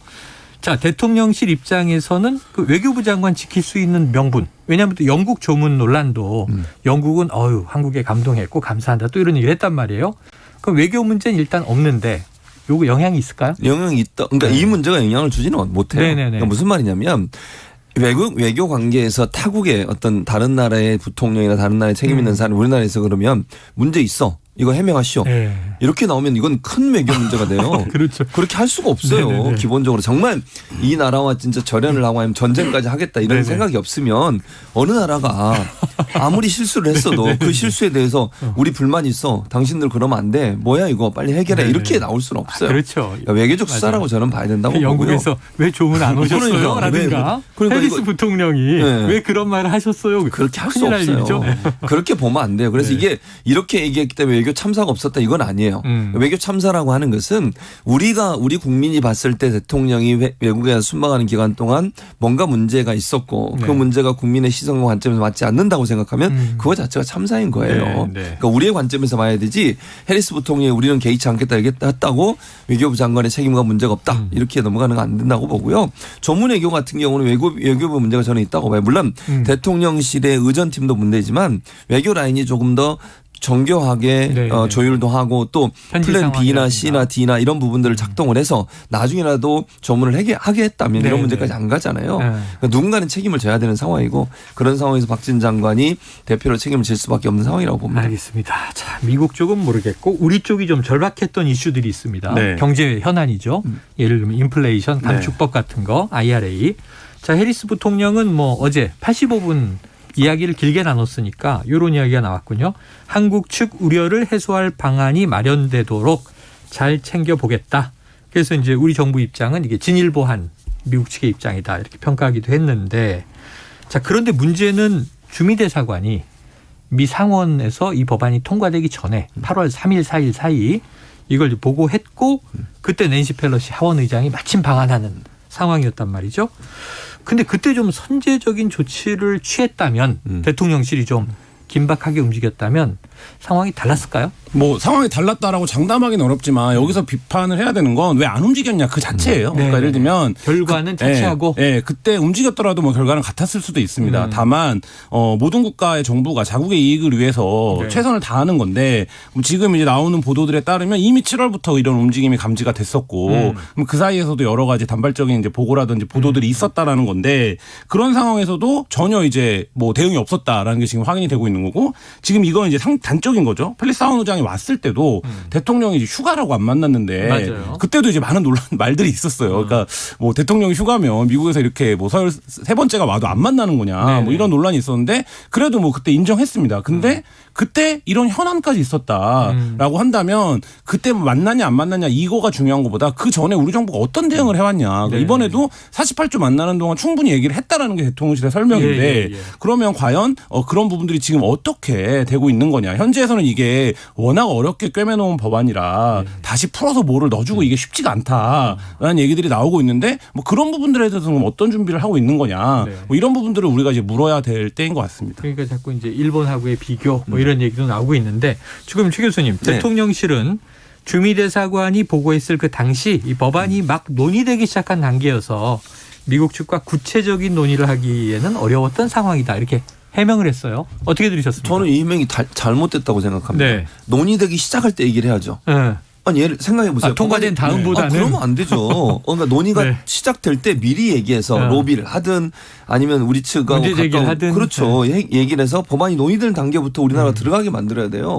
근데 지금 보면 대사관이 그러니까 미국에 있는 한국 대사관에서 이걸 왜 보냈겠습니까? 긴박하니까 보내는 거 아니에요? 3급 비밀. 당연하죠. 왜냐하면 지금 분위기가 이런 법안을 만들려고 하는데 우리나라가 빠지는 것 같다. 그러니 우리가 대책 세워야 한다. 이런 이제 공문을 보낸 거잖아요. 우리나라에. 그럼 우리나라에서 받아서 기재부든 산업부든 이런 데서 이거 빨리 좀 로비를 하든지 아니면 미국의 의회 관계자를 만나는 의원들을 만나든 이런 분들을 만나가지고 설득을 할 수 있는 방안이 돼야 되는 거잖아요. 뭐 통상 교섭 관련해서 채널들이 많이 있습니다. 당연하죠. 그러니까 논의되기 시작한 단계라고 하면 이때가 적기라는 거예요. 제 말은. 오히려 논의되는 적기다. 단계이기 때문에 미국이 구체적인 논의를 하기 어렵다. 이건 말이 안 돼요. 그러니까 논의될 때부터 얘기를 해야 법안이 만들어질 때는 우리나라도 포함될 수 있는 법안으로 가는 거죠. 법안이 논의 단계에서 논의가 돼서 그게 법안이 완성이 되는 거잖아요. 그래서 이제 미국 언론들이 쓰고 있는 표현이 어렵게 꿰매갖고 다시 이걸 풀긴 어렵다 이런 표현을 쓰고 있는 거거든요. 그러니까 그게 이제 꿰매기 전에 우리 걸 넣었어야 되는데 그렇지 않고 지금 한국 걸 넣어주려면 이걸 다시 풀어야 되는데 그러면 또 다시 너무 많은 이해관계가 이제 충돌할 수 있는 우려가 있죠. 그러니까 이제 그 부분에서 선제적인 대응이 중요했는데 이제 그걸 하지 못한 책임 뭐 이런 것들이 지금 대두가 됩니다. 뭐 이런 순방 이후 보통은 이제 역대 정권에서 대통령이 순방하면 지지율은 오른다. 이게 일반적인 이제 이 통상적인 패턴이었는데 자, 한국갤럽 볼게요. 지난 27일에서 29일 전국 성인 1,000명을 대상으로 조사했는데 윤 대통령 직무수행 잘하고 있다. 긍정평가 24%, 잘못하고 있다. 응답 65%. 자, 자세한 사항은 중앙선거 여론조사 심의위원회 홈페이지를 참조하시면 되고요. 자, 김 기자님. 네. 대통령실 한번 빙의해 주세요. 지금 어떻게 보고 느끼고 이게 어떤 생각하고 있을까요? 지금 그 두 개 세대에서 굉장히 충격적인데요. 그러니까 20대에서 한 자릿수입니다. 잘하고 있다라는. 긍정평가가. 네, 한 자릿수입니다. 이거 굉장히 좀 뭐 낮긴 했습니다만 이전에도 한 자릿수까지 떨어졌고요. 지금 이제 30대 같은 경우도 윤석열 정부에 대한 지지가 상당히 높았었는데 네네. 이 30대 지지가 지금 40대 수준으로 떨어졌습니다. 그러니까 40대는 상대적으로 민주당에 대한 지지가 높은데 그러니까 이게 이 얘기는 뭐냐면 윤석열 지금 이제 대통령을 탄생시킨 핵심 지지층이 세대에서 보면 2030이었는데 여기 무너지었다라는 거거든요. 이준석 대표의 세대 포위론. 네, 그렇죠. 젊은 층에서 무너졌다. 네, 그러니까 그 부분이 굉장히 뼈아플 것 같고, 근데 이거를 만회를 할 수 있는 방법이 뭐냐를 지금 대통령실에 놓으면 이게 가장 쉬운 방법이 인적쇄신입니다. 그러니까 네네네. 사람을 바꿈으로써 어떤 다른 신호를 보내는 건데 사실 이제 그 부분에서 대통령실이 계속 이제 그렇게 움직이지 않고 있는 상황. 아유, 바꿨잖아요. 이주호 장관 지명하고 김문수 전 지사를 그 얘기를 바로 해볼까 했는데요. 그러니까 이게 말하자면 이번 지지율에서 대폭 지지율을 끌어내린 2030 세대가 볼 때 이 이주호 교육부 장관, 김문수 전 지사가 이 요직에 임명되는 이 상황을 또 어떻게 볼 것이냐 이렇게 보면 사실 좀 굉장히 대통령실 입장에서는 답답할 것 같습니다. 답답할 것이다. 최 교수님도 동의하세요? 당연하죠. 아니 지금 보세요. 24%까지 떨어졌어요. 물론 이건 외교 참사 문제가 어느 정도 영향을 미쳤다고 저는 보는데 문제는 뭐냐면 이걸 해결하려면 뭔가 모멘텀이 있어야 되잖아요. 그렇죠. 그게 없어요 지금. 그리고 저는 제 개인적인 판단이긴 합니다만 수렁으로 더 빠지고 있어요. 그러니까 예를 들어서 외교 참사라고 얘기되어지는 물론 성과 없이 돌아온 것도 문제지만 대통령의 발언 하나 가지고 지금 온 나라가 시끄럽잖아요. 이거 전 국민의 청력 테스트를 하고 있잖아요. 최영일 평론가도 청력 다 듣고 이런 거 하시잖아요. 저는 제 귀를 의심하고 있어요. 그러니까요. 압수수색이 들어갈 수도 있어요. 그 귀에. 귀에? 네, 그럴 수도 있다는 생각을 하시고요. 어떻게 되는 거죠? 어쨌든 근데 제가 하고 싶은 말은 뭐냐면 이거를 빨리 해결할 수 있는 방안이 있었음에도 불구하고 그 방안을 찾지 않고 다른 방안으로 가고 있다는 속도 거예요. 얘기를 어제도 또 하시더라고요. 이거는 제가 볼 때 더 빠질 수 있는 위험성이 있어요. 지지율이. 근데 24%면 더 빠진다고 생각을 해보세요. 만약의 경우에요. 10%까지 떨어진다고 하면 이건 정말 위기입니다. 이건 대통령에게도 위기지만요. 우리나라에게도 상당히 우리나라 국가에도 별로 도움이 안 되는 얘기예요. 그래서 지금 국민의힘이 강대강 대치로 가고 언론사 특정 언론사를 타겟으로 해서 계속 공격을 하고 이런 방식으로 문제를 풀려고 하면 할수록 더 스텝은 꼬이고 늪으로 빠지게 된다. 빨리 빠져나와야 된다. 그렇지 않으면 제가 볼 때 다음 주에는 더 안 좋은 상황까지 갈 수 있다고 봅니다. 저도 최 교수님 말씀이 동의하는 게 이 여론조사의 세부 지표를 보면 제일 못하는 1위로 등장한 게 외교입니다. 이유가 17%인가 그렇거든요. 그러니까 순방이 반영이 됐군요. 네, 없었던 거예요. 그 전에는. 네, 전에는 주로 인사 논란이. 네. 근데 그렇기 때문에 이 문제에서 빠져나와야 되는데 지금 이제 자꾸만 다른 길로 가고 있는 게 우려스러운 상황입니다. 그래요. 자, 그런데 지금 이제 이주호 교육부 장관 후보자 또 사회부총리이기도 합니다. 이 과거에 보니까 교육 해체론을 주장했다. 교육부 해체론. 최근에 여가부 지금 폐지론인데. 자, 이것도 혁신적인 얘기 아니에요? 교육 전문가시니까. 아니 근데 이게 결이 좀 달라요. 달라요. 그러니까 이 교육부의 해체 문제는 사실 진보 진영에서 얘기가 나왔고 사실 지난 대선에서 이재명 후보 측에서 어느 정도 논의가 된 부분이 있어요. 교육위원회로 바꾸자는 거예요. 그러니까 교육부를 위원회로 바꾸자는 것은 자율적으로 논의할 수 있는 기구를 만들자는 거예요. 대통령 직속으로 있긴 하지만 자율적 결정을 하고 다양한 사람들 의견이 들어갈 수 있도록 위원회 형태로 바꾸자는 거거든요. 그러니까 독임제 장관이라는 건 대통령의 지시를 받고 바로바로 일하는 장관의 모습이 아니라 지금 현재 방통위처럼 이렇게 좀 중립적 입장에서 일을 할 수 있도록 그렇게 하자는 게 원래 교육 해체론의 요체인데 지금 이주호 지금 지난 장관 이제 이번에 지명되신 분 이분 같은 경우에는 교육부의 대부분의 업무를 딴 곳으로 넘기자는 거예요. 근데 지금 왜 그러냐면 이 논리가 왜 나왔냐면 사실 그 교육부 중에 중고등학교, 초중고등학교는 시도 교육청이 거의 다 해요. 그러면 이제 교육부에서 하는 건 뭐냐면 대체적으로 큰 틀에서 학교 운영을 어떻게 할 거냐 하고 고등교육 그러니까 대학 교육이나 대학원 교육이 주거든요. 그러니까 그 부분 빼고 나머지는 다 넘기자고 주장하시는 분이어서 네네. 그렇게 되면 이제 문제가 되면 뭐냐면 교육감들이 누가 되느냐에 따라서 교육 정책이 엄청나게 많이 영향을 받아요. 예. 이게 뭐 진보 교육감 올 수도 있고 뭐 선거에 따라 바꿔지는 거잖아요. 선거 때마다 늘 이제 그렇죠. 충돌을 하죠. 그러면 이제 혼란이 와요. 예를 들면 예를 들어서 초등학생부터 대학 입시를 준비하고 교육을 준비하잖아요. 이게 자꾸 흔들리면 안 된다는 말씀을 드리는 거예요. 근데 교육부가 그걸 틀을 잡고서 교육청도 그 틀에 맞게 움직여줘야 되는데 만약에 교육청이 모든 자율권을 줘버리게 되면 시스템 자체가 완전히 여러 가지로 혼란스럽게 되고 그렇기 때문에 반대를 했거든요.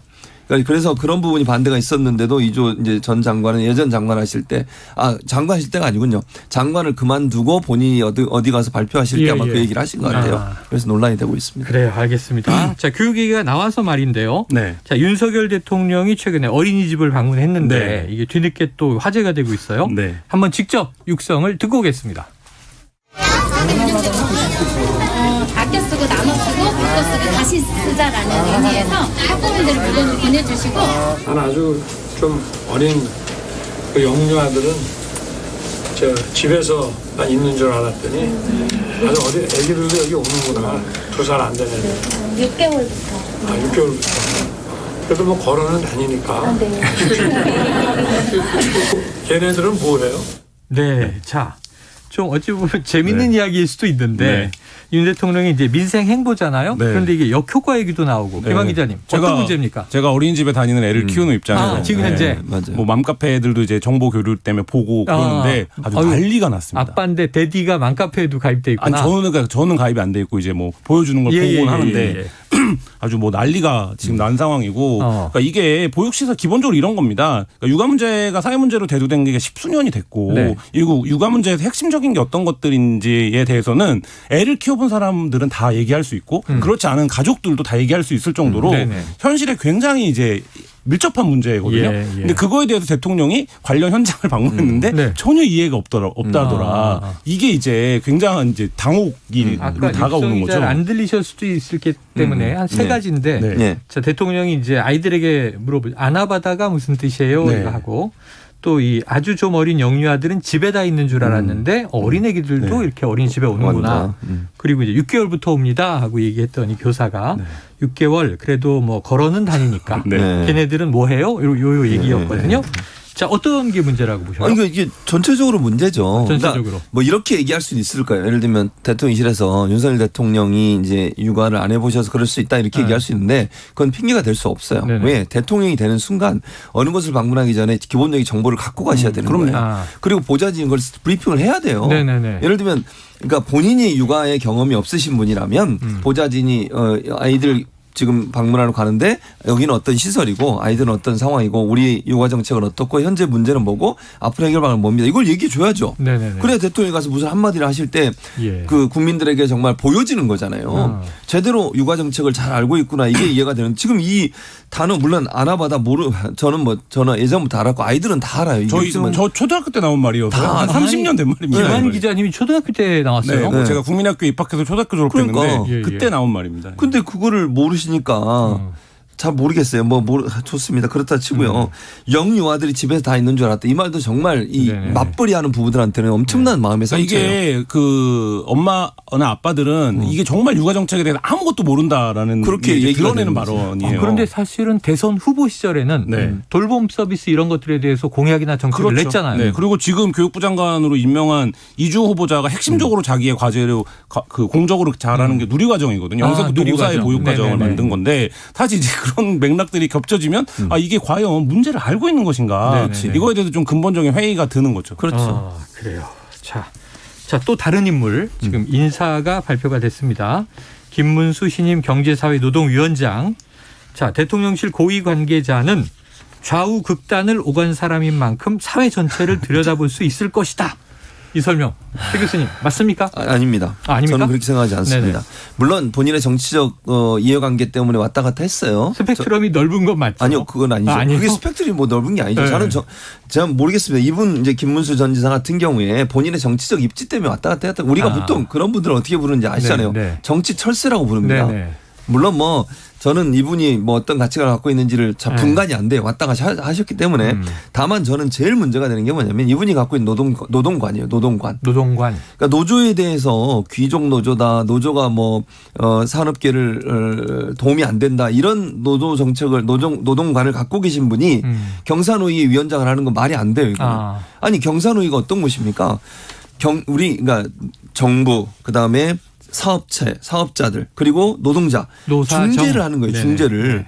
그러면 노동정책에 대한 올바른 이해가 없으면 어떻게 중재가 돼요? 누구 편만 들겠습니까? 그러면 노조에 대해서 당신들 귀족노조야. 노조 때문에 산업이 문제가 되고 있어. 노조 때문에 경제가 발목을 잡고 있어. 이런 생각을 갖고 있는 분이 경산노 위원장이 돼가지고 들어가면 중재를 제대로 하겠냐고요. 누구 편을 들겠냐고요 대체. 이건 말이 안 돼요. 아니 노동자들 입장에서 자기의 입장을 대변하는 것도 아니에요. 공정하게 노동자든 사측이든 어느 한쪽의 입장을 갖고 있지 않아야 되는데 이분 태극기 집회 나가서 발언도 하신 분이에요.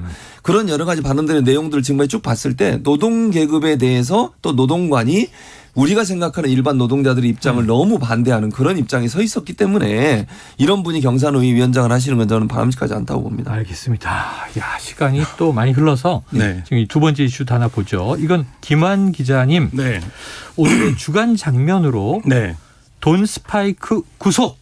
야, 이건 오랜만에 정치 이슈가 아닌데. 자, 이게 선정된 이유는 뭔가요? 굉장히 유명한 그 방송인이죠. 근데 전격적으로 구속이 됐는데요. 그러니까 마약이 진짜로 우리 주변에 굉장히 만연해 있다라는 거를 좀 느끼니까 그래요? 예, 돈 스파이크도 김민수 씨죠. 1000회분을 갖고 있었다라는 거잖아요. 근데 여기 1000회분? 네, 뭐 수사를 통해서 더 밝혀져야겠지만 여기가 뭐 마약을 유통하거나 이런 사람이 아니었다라고 본다면 투여자라고 본다면 이 투여자도 1000회분씩을 갖고 있을 정도로 마약 구매라든지 마약 판매, 그다음 마약 유통이 굉장히 만연해 있다라는 걸 좀 보여주는 사건인 것 같아서 뽑아봤습니다. 안 그래도 요즘에 그 화제가 된 드라마 수리남을 보니까 마약 얘기가 한참 나와서 야, 저게 사실인가 그랬는데 그런데 일각에서 돈 스파이크의 마약 검거 시점이 교묘하다 이런 얘기가 나오는데 어떤 이유예요?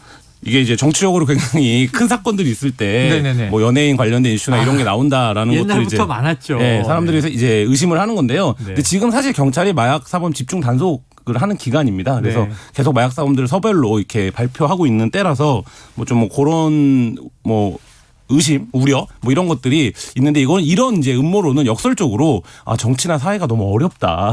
이거를 좀 반증하는 것이기도 합니다. 야, 이게 처음은 언제였을까요? 처음. 예전에 독재 정권 때였을 것 같은데. 80년대부터. 그러니까 그 이제 정치적으로 상황이 좀 어려울 때 연예인이나 이런 이제 엔터 쪽에 마약 사건을 터뜨리면 대중의 관심이나 뭐 이런 것들을 좀 돌릴 수 있는 뭐 이런 시기가 있어. 그게 이제 영화나 이런 데도 자주 소재로 나오잖아요. 맞아요. 뭐 내일 연예인 마약 사건 하나 터뜨리면 잠잠해져. 뭐 이런 말들. 그러니까 이제 그런 건데 그거는 이제 역설적으로 그만큼 지금 정책 상황이 어렵다라는 얘기기도 합니다. 야, 70년대 막 조용필 씨 마약 구속 뭐 이런 것도 있었는데. 제가 생각하는 2000년대 들어와서는 서태지 씨 이혼 깜짝 놀랐죠. 결혼을 했나? 뭐 이렇게. 굉장히 충격적이었죠. 그렇습니다. 자, 이 과거에는 마약이 특수계층의 전유물이었다. 그랬는데 우리나라는 또 마약 청정 국가다 그랬는데 일반인들이 이렇게 쉽게 구할 수 있는 게 큰 문제인 것 같은데 김한 기자님 마약 판매 취재를 해보셨다면서요? 네, 마약을 유통하는 이제 채팅창을 취재한 적이 있었었는데요. 이게 보면 비대면으로 거래가 이루어집니다. 이제 그러니까 일명 던지기 수법이라고 하는데 뭐 지하철 물론 이렇게 사물함 이런 데다가 넣어놓고 돈을 입금받는. 근데 그 돈을 현금으로 입금받는 게 아니라 코인이나 이런 형태로 추적이 어렵게 입금을 받는. 그리고 놀랍게도 이 마약 시장도 실시간 배송이 됩니다. 그래서 예를 들면 오늘 뭐 낮에 시키고 저녁에 수령하는 뭐 이런 형태. 그러니까 이게 전국 단위의 망을 갖고 있어요. 이 조직이. 뭐 이런 상황이기 때문에 지금 이제 그런 방식으로 SNS나 채팅에서 마약 거래가 이루어지면서 젊은 세대들의 마약 유입이 굉장히 좀 빨라지고 있고 지금 뭐 돈 스파이크의 사례에서도 보듯이 젊은 층들이 주로 이 마약에 접근하는 과거에는 이게 뭔가 이제 굉장히 허들이 있어서 구매를 하려면 그 자체가 좀 어려웠다면 지금은 그렇지 않게 되면서 우리가 이제 흔히 뭐 수사로 얘기하는 마약 청정국 이런 거는 이제 좀 아니라 굉장히 주변에서 지금도 검색해 보면 쉽게 이제 나올 정도로 굉장히 좀 만연해 있습니다. 큰일입니다. 만연해 있다. 마약에 대한 수요가 있다. 또 판매와 구매가 쉽게 연결된다. 근데 서로 얼굴도 안 보고 주고받는다. 야, 큰일입니다. 이거 어떻게 사회적 문제 어떻게 보세요, 최 교수님? 사회적 문제죠. 사실은 이제 아까 얘기한 20, 30대. 그리고 왜냐하면 가격도 엄청나게 저렴하게 공급된대요. 1회분이 뭐 어떤 거는 24,000원 정도. 그러니까 그냥 치킨 한 마리 먹는 값이에요. 그러니까 쉽게 접근이 가능한 거잖아요. 네. 지금 말씀한 SNS로 하니까 이게 가격이 저렴하니까 젊은 층들이 접근이 가능해지고 또 SNS로 유통되다 보니까 SNS 더 유용하게 예. 잘 쓰고 있는 젊은 층들이 또 이제 계층을 가리지 않고 뭐 주부든 젊은 층이든 회사원이든 관계없이 누구든 다 지금 위험에 노출돼 있는 상황이에요. 네. 이런 상황이니까 문제는 이제 이런 부분들을 어떻게 우리가 조절할 거냐 하는 부분은 물론 마약 범들을 빨리빨리 검거해야 하는 건 중요하지만 유통망들을 어떻게 차단할 거냐는 그렇죠. 부분. SNS를 통해서 어떻게 유통이 안 되도록 막을 거냐. 네. 그리고 또 하나는 신종 마약류들이 새로 나오는데 마약류에 분류 안 되는 부분도 많대요. 이런 부분에 대한 법률 어떤 그 약물 전문가들을 통해서든 빨리빨리 분류를 시켜서 이런 약들이 유통되는 네. 걸 체계적으로 막을 필요가 있다는 생각이 듭니다. 알겠습니다. 자, 이게 더 뿌리 내리기 전에 발본색원해서 우리 사회의 마약은 정말 뿌리 내리지 못하도록 발붙이지 못하도록 해야 할 것 같습니다. 자, 오늘 시사 랭킹쇼 금요 톱10 성공회대 최주봉 교수님, 김한 한겨레 기자와 함께했습니다. 두 분 고맙습니다. 네, 감사합니다. Splish splash, I was taking a bath. Long about a Saturday night.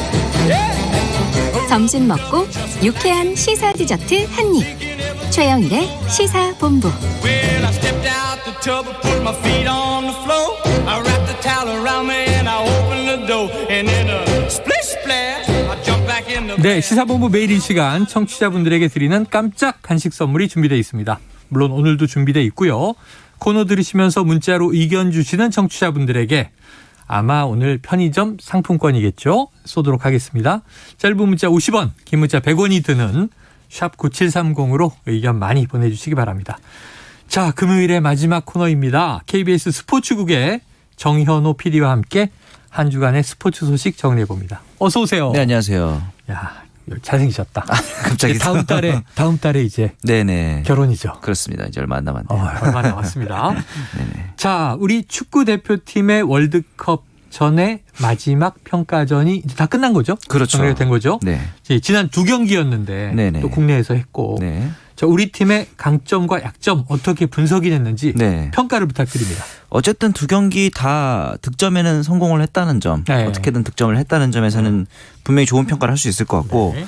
특히나 이 공격 전개 과정에서 보면은 사이드 측면 공격에서의 속도가 예전보다 많이 개선됐다는 느낌을 많이 받았어요. 네네. 뭐 황희찬이라든가 손흥민 선수의 사이드라인 돌파가 굉장히 속도감이 있었고 자, 가장 두 경기에서 돋보인 선수는 사실 이재성 선수입니다. 네네. 이재성 선수가 중앙 플레이메이커에서 직접 플레이메이킹을 할 때도 있고 이제 그 패스 역할이 이제 원활하지 않을 경우에는 본인이 직접 돌파를 하면서 공간을 만들어내는 어떻게 보면은 이재성 선수가 월드컵 본선에서도 프리롤로 다양한 역할을 할 수도 있겠다라는 이재성 선수의 재발견 이런 부분이 좀 긍정적이었다면은 단점으로 다시 돌아가 보면은 어쨌든 수비 조직력이 좀 아쉬웠다. 특히나 이제 코스타리카전에서는 2골을 실점을 했잖아요. 그랬죠. 그리고 카메룬전은 실점은 없었지만 후반전에서는 굉장히 좀 주도권을 내주거나 밀리는 모습들이 많이 있었기 때문에 이게 이제 홈에서 결린 평가전이었다는 점을 좀 감안을 하면은 어떻게든 좀 더 압도적인 모습을 보여줬어야 국민들의 기대도 좀 많이 부합하지 않았을까 하는 아쉬움은 있고요.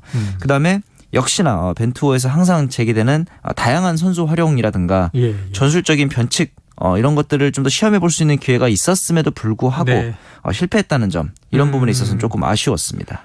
그래서 사실 평가전 전에도 벤투 감독도 이번엔 좀 다양한 전술을 실험하려고 한다 이런 얘기 했었잖아요. 네네. 없었던 것 같아요. 왜냐하면은 기본적으로 뭐 여기서 갑자기 3백이라든가 4백 이런 거를 저희가 기대하는 건 아니지만 키플레이어인 이재성, 손흥민 외에 어떤 대안을 또 이제 제시해 줄 것이냐. 다른 카드도 테스트해보고. 그렇죠. 그다음에 이제 뭐 수비 조직력에 있어서 기존에 쓰는 전술이 좀 잘 안 먹힌다면은 어떤 다양한 반수를 가져올 것이냐 했는데 여전히 좀 비슷한 포메이션과 그다음에 수비 전술로 들고 나온 점이 좀 많았고 그런 면에서 봤을 때는 이 이강인 선수가 이번에 새로 발탁이 됐기 때문에 아마 이강인 선수가 전술 변화의 키가 되지 않을까라고 했지만 많은 축구 팬분들이 아시는 것처럼 그런 변화는 좀 찾아보기 어려운 상황이었죠. 지난주에도 이강인 선수를 여러 번 언급을 하셨어요. 그렇습니다. 벤투호에서 벤투 감독이 전술 실험을 하면서 조금 새로운 카드를 테스트하지 않겠느냐. 자, 지금 청취자분들도 많이 올라오고 있습니다. 4087님 이강인 보고 싶어요. 아니 그 경기장 내에서도 맞아요. 이강인 연호가 들리더라고요. 마치 그 예전에 호날두 당한 경기 같은 보는 같은 상황이었죠. 아니 그런데 이제 1년 6개월 만에 대표팀에 복귀를 했습니다. 근데 1초도 뛰지 못했어요. 그러니까요. 지금 일단 축구 팬들의 비판은 굉장히 거세죠. 그렇죠. 저는 이제 어떻게 보면 중간자적인 입장을 좀 가지려고 해봤어요. 네네네. 왜냐하면은 벤투 감독의 스타일이 그렇다면 이해를 할 수 있는데 우선 벤투 감독은 처음부터 이렇게 선수들을 급격하게 바꾸질 않고요. 네. 일단은 소속팀에서 충분히 활약하고 있는지를 좀 면밀하게 봅니다. 꽤 오래 기다려보고 예. 어느 정도 이제 폼이 올라왔다 싶으면은 검증이 되면 교체 투입으로 네. 우선은 좀 이제 팀 내에서 선수단 내에서 녹아들게 하고 그 다음에 이제 주전으로 기용하는 그런 식인데 안정적인 네네. 절차네요. 사실은 이거 자체는 나쁘지 않죠. 근데 네네. 이강인 선수는 이런 과정을 이미 보여줬다는 생각이 있습니다. 소속팀에서 이미 예. 지금 라리가 도움 랭킹에도 상위권이고 이런 상황에서 굳이 소집을 했는데 교체 투입으로 어떤 그런 선수단과 파악할 수 있는 시간조차 주지 않았다는 거는 뭐 어떻게 보면은 필요 없어서 라고 볼 수도 있거든요. 왜냐하면은 어떻게 보면 이 벤투 특유의 스타일이 활동량이 많고 빠른 전개를 해야 하는 상황에서는 활동량이라든가 기동력이 조금 떨어지는 이강인이 벤투의 색깔과 안 맞을 수는 있어요. 근데 그렇다면 왜 불렀냐는 거죠. 야, 불렀기 때문에 또 기대가 그렇죠. 생긴 거고. 본인이 스타일이 안 맞으면 안 부르면 되는데 굳이 불렀는데 뭔가 기용을 하지 않는다는 점. 이 부분은 이제 저희가 좀 더 소위 말하는 뇌피셜로 생각을 해보자면은 여론이라든가 축협의 압박이 축구협회의 압박이 있었던 거 아닌가? 그렇지 않고서는 벤투 감독이 굳이 이렇게 엔트리를 소모해가면서까지 부르진 않았을 것 같은데라는 합니다. 그렇죠. 그래서 지금 이제 이 이강인을 소집한 이유가 이강인 선수를 보고 싶어서가 아니라 불러야 해서는 아니었는가. 감독의 입장에서는. 네네. 사실은 뭐 그렇게 해서 나는 성적만 부를 잘 필요가 나오면 없었다. 그러니까 말이에요. 하지만 또 한 번은 불러주라 하니 할 수는 없었다. 그렇죠. 자, 벤투 감독 왜 특정 선수의 이름이 이렇게 거론되는지 이해할 수 없다 이런 얘기했고요. 맞습니다. 또 이영표 부회장은 약간 좀 중립적인 얘기를 했고 저도 비슷한 생각이에요. 있고. 네네네. 네. 자, 그래요. 자, 이번 평가전 통해서 우리 대표팀의 새 유니폼도 볼 수 있었습니다. 네네. 지난주에 이미 정 PD님이 두구두구두구 개봉박두 그랬는데 네네. 자, 코스타리카전에서는 원정, 카메룬전에서는 홈 유니폼을 입었습니다. 네. 이 중계를 본 분들의 좀 의견이 빨간색 홈 유니폼의 등번호가 너무 안 보여서 지금 어떤 선수가 공을 이제 가지고 움직이는지 잘 모르겠더라. 그럼 이게 중계 방송을 준비할 때 좀 신경이 쓰이나요? 많이 쓰이죠. 많이 쓰입니까? 왜냐하면 이제 그 소위 말하는 풀샷이라고 하는데 기본 네네네. 카메라 넓은 그림에서는 넓은 화면에서는 이 선수들의 등번호가 잘 안 보입니다. 네, 이거 뭐 얼굴로 식별할 수도 없고. 타이트한 샷의 경우에는 얼굴이 보이고 또 이제 등번호가 비교적 크게 나오니까 괜찮지만 근데 우리가 사실 축구 경기에서 보는 화면 대부분 넓은 와이드 앵글이거든요. 맞아요. 그것도 쉽지 않고 저희처럼 이제 막 큰 이런 TV로 보는 게 아니고 중계진들은 조그마한 모니터로 보면서 그래요. 현장에서는 또 굉장히 중계석이 멀리 있거든요. 네, 그렇죠. 여러 가지로 좀 제약이 있습니다. 그런데 사실 이때보다 더 힘든 게 월드컵 직전에 열리는 평가전이에요. 근데 사실 왜 그러냐면은 해외에서 연습 경기를 하게 되잖아요. 공식 평가전 말고 비공개 경기라든가. 이럴 때 만약에 이제 우리나라 이제 중계진들이 가서 보게 되면은 등번호가 다 바뀌어 있습니다. 보안상의 이유로. 근데 상대방 이제 다른 나라 취재진이 와서 헷갈리죠. 그렇죠. 근데 문제는 저희까지 헷갈린다는 거죠. 등번호가 식별돼도 그때는 뭐 아무 16번이 의미가 갑자기 없네요. 손흥민 선수가 막 17번, 16번 달고 뛰고 있고 이런 상황인 거죠. 야, 이게 또 이제 중계 방송 준비할 때 이런 애로 사항들이 있다. 맞습니다. 야, 이게 11월 말의 시작이죠? 네, 이제 11월 20일부터 개막을 해서 한 달간. 내일부터 10월이니까 내일 진짜 얼마 안 남은 다음 거죠. 달이면 월드컵이다. 그렇습니다. 아이고, 연말이 진짜 부쩍 다가온 느낌이 월드컵 얘기를 하니까 듭니다. 네. 자, 이제 KBO 리그 정규 시즌이 한 주 남았습니다. 자, 벌써 개인 타이틀 획득 소식이 나오고 있는데. 그렇죠. 자, LG 트윈스 고우석 선수 구원왕. 이미 등극을 했습니다. 왜 그러냐면은 이제 잔여 경기가 2위인 김재윤, 3위 정혜영 선수가 졌기 때문에 다 이겨도 의미가 없다. 남은 경기를 다 세이브를 하더라도 고우석 선수가 앞섰는데 이렇게 되면서 고우석 선수는 과거에는 이 구원왕을 뽑을 때 승과 세이브를 합쳐서 세이브 포인트라는 제도를 매겼단 말이에요. 근데 그 당시에 이제 신윤호라든가 이상훈 선수가 세이브 포인트로 구원왕을 한 적은 있지만 순수하게 세이브만으로 구원왕에 오르는 것이 이제 LG 선수 중에서는 고우석이 최초가 되겠습니다. 첫 사례를 찍게 됐다. 또 역사를 쓰게 된 이제 벌써 타이틀 획득이 하나 결정이 됐고요. 자, LG 분들이 그동안 고우석 선수의 멘탈을 많이 지적해 왔어요. 그러니까. 근데 그 약점은 극복했다 이렇게 볼 수 있습니까? 도쿄올림픽 때 아무래도 예방 주사를 좀 맞았죠. 그런데 이제 제가 보기에는 멘탈을 다 잡아주는 거는 본인의 구위가 바탕돼서 나오는 실력이라고 생각을 하거든요. 지난 시즌보다 확실히 고우석 선수의 구속도 많이 올라왔고 특히나 이 컷 페스티벌 조금 더 이제 빠른 슬라이더라고 볼 수 있는데 이 고속 슬라이더가 거의 150km 가까이 나옵니다. 시속. 그렇다 보니까 이 구위에서 자신감이 생기면 결국엔 네네. 멘탈이 잘 안 흔들리고 구원왕에 오를 수 있었던 비결인 것 같습니다. 지금 굉장히 중요한 말씀이세요. 네네. 왜냐하면 뭐 멘탈만 좋으면 뭐예요? 실력이 맞춰줘야지. 실력이 되니까 이제 굳이 흔들릴 필요도 없는. 그러니까 내가 원하는 대로 던졌는데 맞습니다. 이게 잘 먹혀야 그렇죠. 자신감도 생기면서 네네. 심리적 안정감이 생기는 것이다. 네. 멘탈의 기본은 실력이다. 맞습니다. 뭐 적어도 운동 경기에서는 우리 정 감독님의 분석입니다. 네. 그래요. 자, 구원왕은 결정이 됐는데 이게 치열한 건 뭐냐면 타격왕 경쟁을 보니까 그렇죠. 이건 뭐 순위 싸움 못지않게 치열하더라고요. 네네. 자, NC의 박건우 선수, 키움의 이정우 선수. 깻잎 반장 차이다. 네. 어떻게 되고 있습니까? 지금 이정우 선수가 3할 5푼 1리, 박건우 선수가 3할 4푼 1리, 피렐라가 3할 4푼 1리. 그러니까 지금 9리, 1, 2 차이로 굉장히 다닥다닥 붙어 있어요. 네네네, 다닥다닥. 뭐 다른 부분들은 조금 더 확정적이긴 하지만 네. 타율 경쟁은 또 이제 이게 확률이기도 하고 계속 실시간으로 바뀌기 때문에 이걸 보는 것도 막판 재미 포인트일 것 같습니다. 아, 이거 재밌죠. 이건 네네. 또 이제 팬들이. 네. 그래요. 자, 그러면은 한번 예언을 들어보겠습니다. 정 PD가 예언하는 이번 리그 시즌의 타격왕 1위 누굽니까? 최근 페이스를 봤을 때는 이정우 선수가 네. 꽤 이제 그래도 1, 2 차이 정도까지는 아니고 어느 정도 격차가 있기 때문에 예. 가장 확률이 높은데 네. 오히려 변수는 저는 피렐라 선수일 것 같아요. 피렐라 선수. 삼성의 이제 팀 성적이 조금 이제 순위권과 멀어져 있기 때문에 네네. 오히려 팀 성적으로부터 좀 자유롭게 네. 자기네 이제 타율을 높일 수 있는 기회라고 저는 생각을 해서 오히려 2위인 박건우 선수보다도 피렐라가 더 변수가 되지 않을까 하는 생각은 듭니다. 그래요. 원래 이정우 선수와 피렐라 선수의 이파전이었다가 네네. 박건우 선수가 막 몰아치면서 따라잡았잖아요. 그렇죠. 그러면서 2위로. 이제 규정 타석에 진입을 하게 된 거죠. 네. 아유, 참 두 명 얘기했는데 박건우 선수가 타면은 정 PD님 민망해서 어떡하나? 민망해서 결혼하는 거죠. 지켜보도록 하겠습니다. 네. 자, 한편 두산의 오재원 선수 올 시즌을 끝으로 은퇴를 드디어 은퇴선했습니다. 네. 오열사, 오식빵 참 팬들의 사랑 많이 받았고 비판도 받았어요. 네네. 저도 경기장에서 참 많이 봤는데 어떤 선수로 기억될 것 같습니까? 말씀해 주신 대로 굉장히 호불호가 많이 갈리는데 맞아요. 저한테는 굉장히 호감인 선수예요. 네네. 왜냐하면 이제 하위 라운드 출신이면서 약간의 스타일의 한계점이 있잖아요. 네. 장타력이 부족하다든가 네. 송구가 좀 약하다든가 이런 부족한 부분들을 좀 치열하게 자신만의 색깔로 노력을 하면서 극복해 나가기 때문에 그게 또 감동이라고 저는 생각을 네. 합니다. 프로 세계에서는 어떻게든 살아남는 게 그럼요, 강한 그럼요. 거잖아요. 사실 그리고 또 이제 기아의 나지완 선수도 이번에 은퇴를 선언했고 네네. 과거 아이고. 시즌 초에는 두산의 유희관 선수가 은퇴를 했는데 네.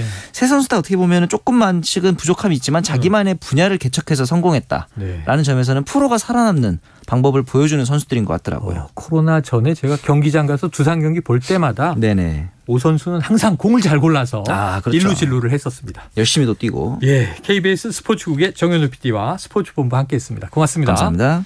오늘의 간식 당첨자는요. 4087-2900-6107-6044-3919님입니다. 자, 오늘 시사본부 내용 여기까지입니다. 자, 주말 잘 보내시고요. 10월 잘 맞이하시고 다음 주 월요일 휴일이지만 저희는 돌아옵니다. 12시 15분에 낮에 10월의 첫 방송으로 만나도록 하겠습니다. 청취해 주신 여러분 고맙습니다.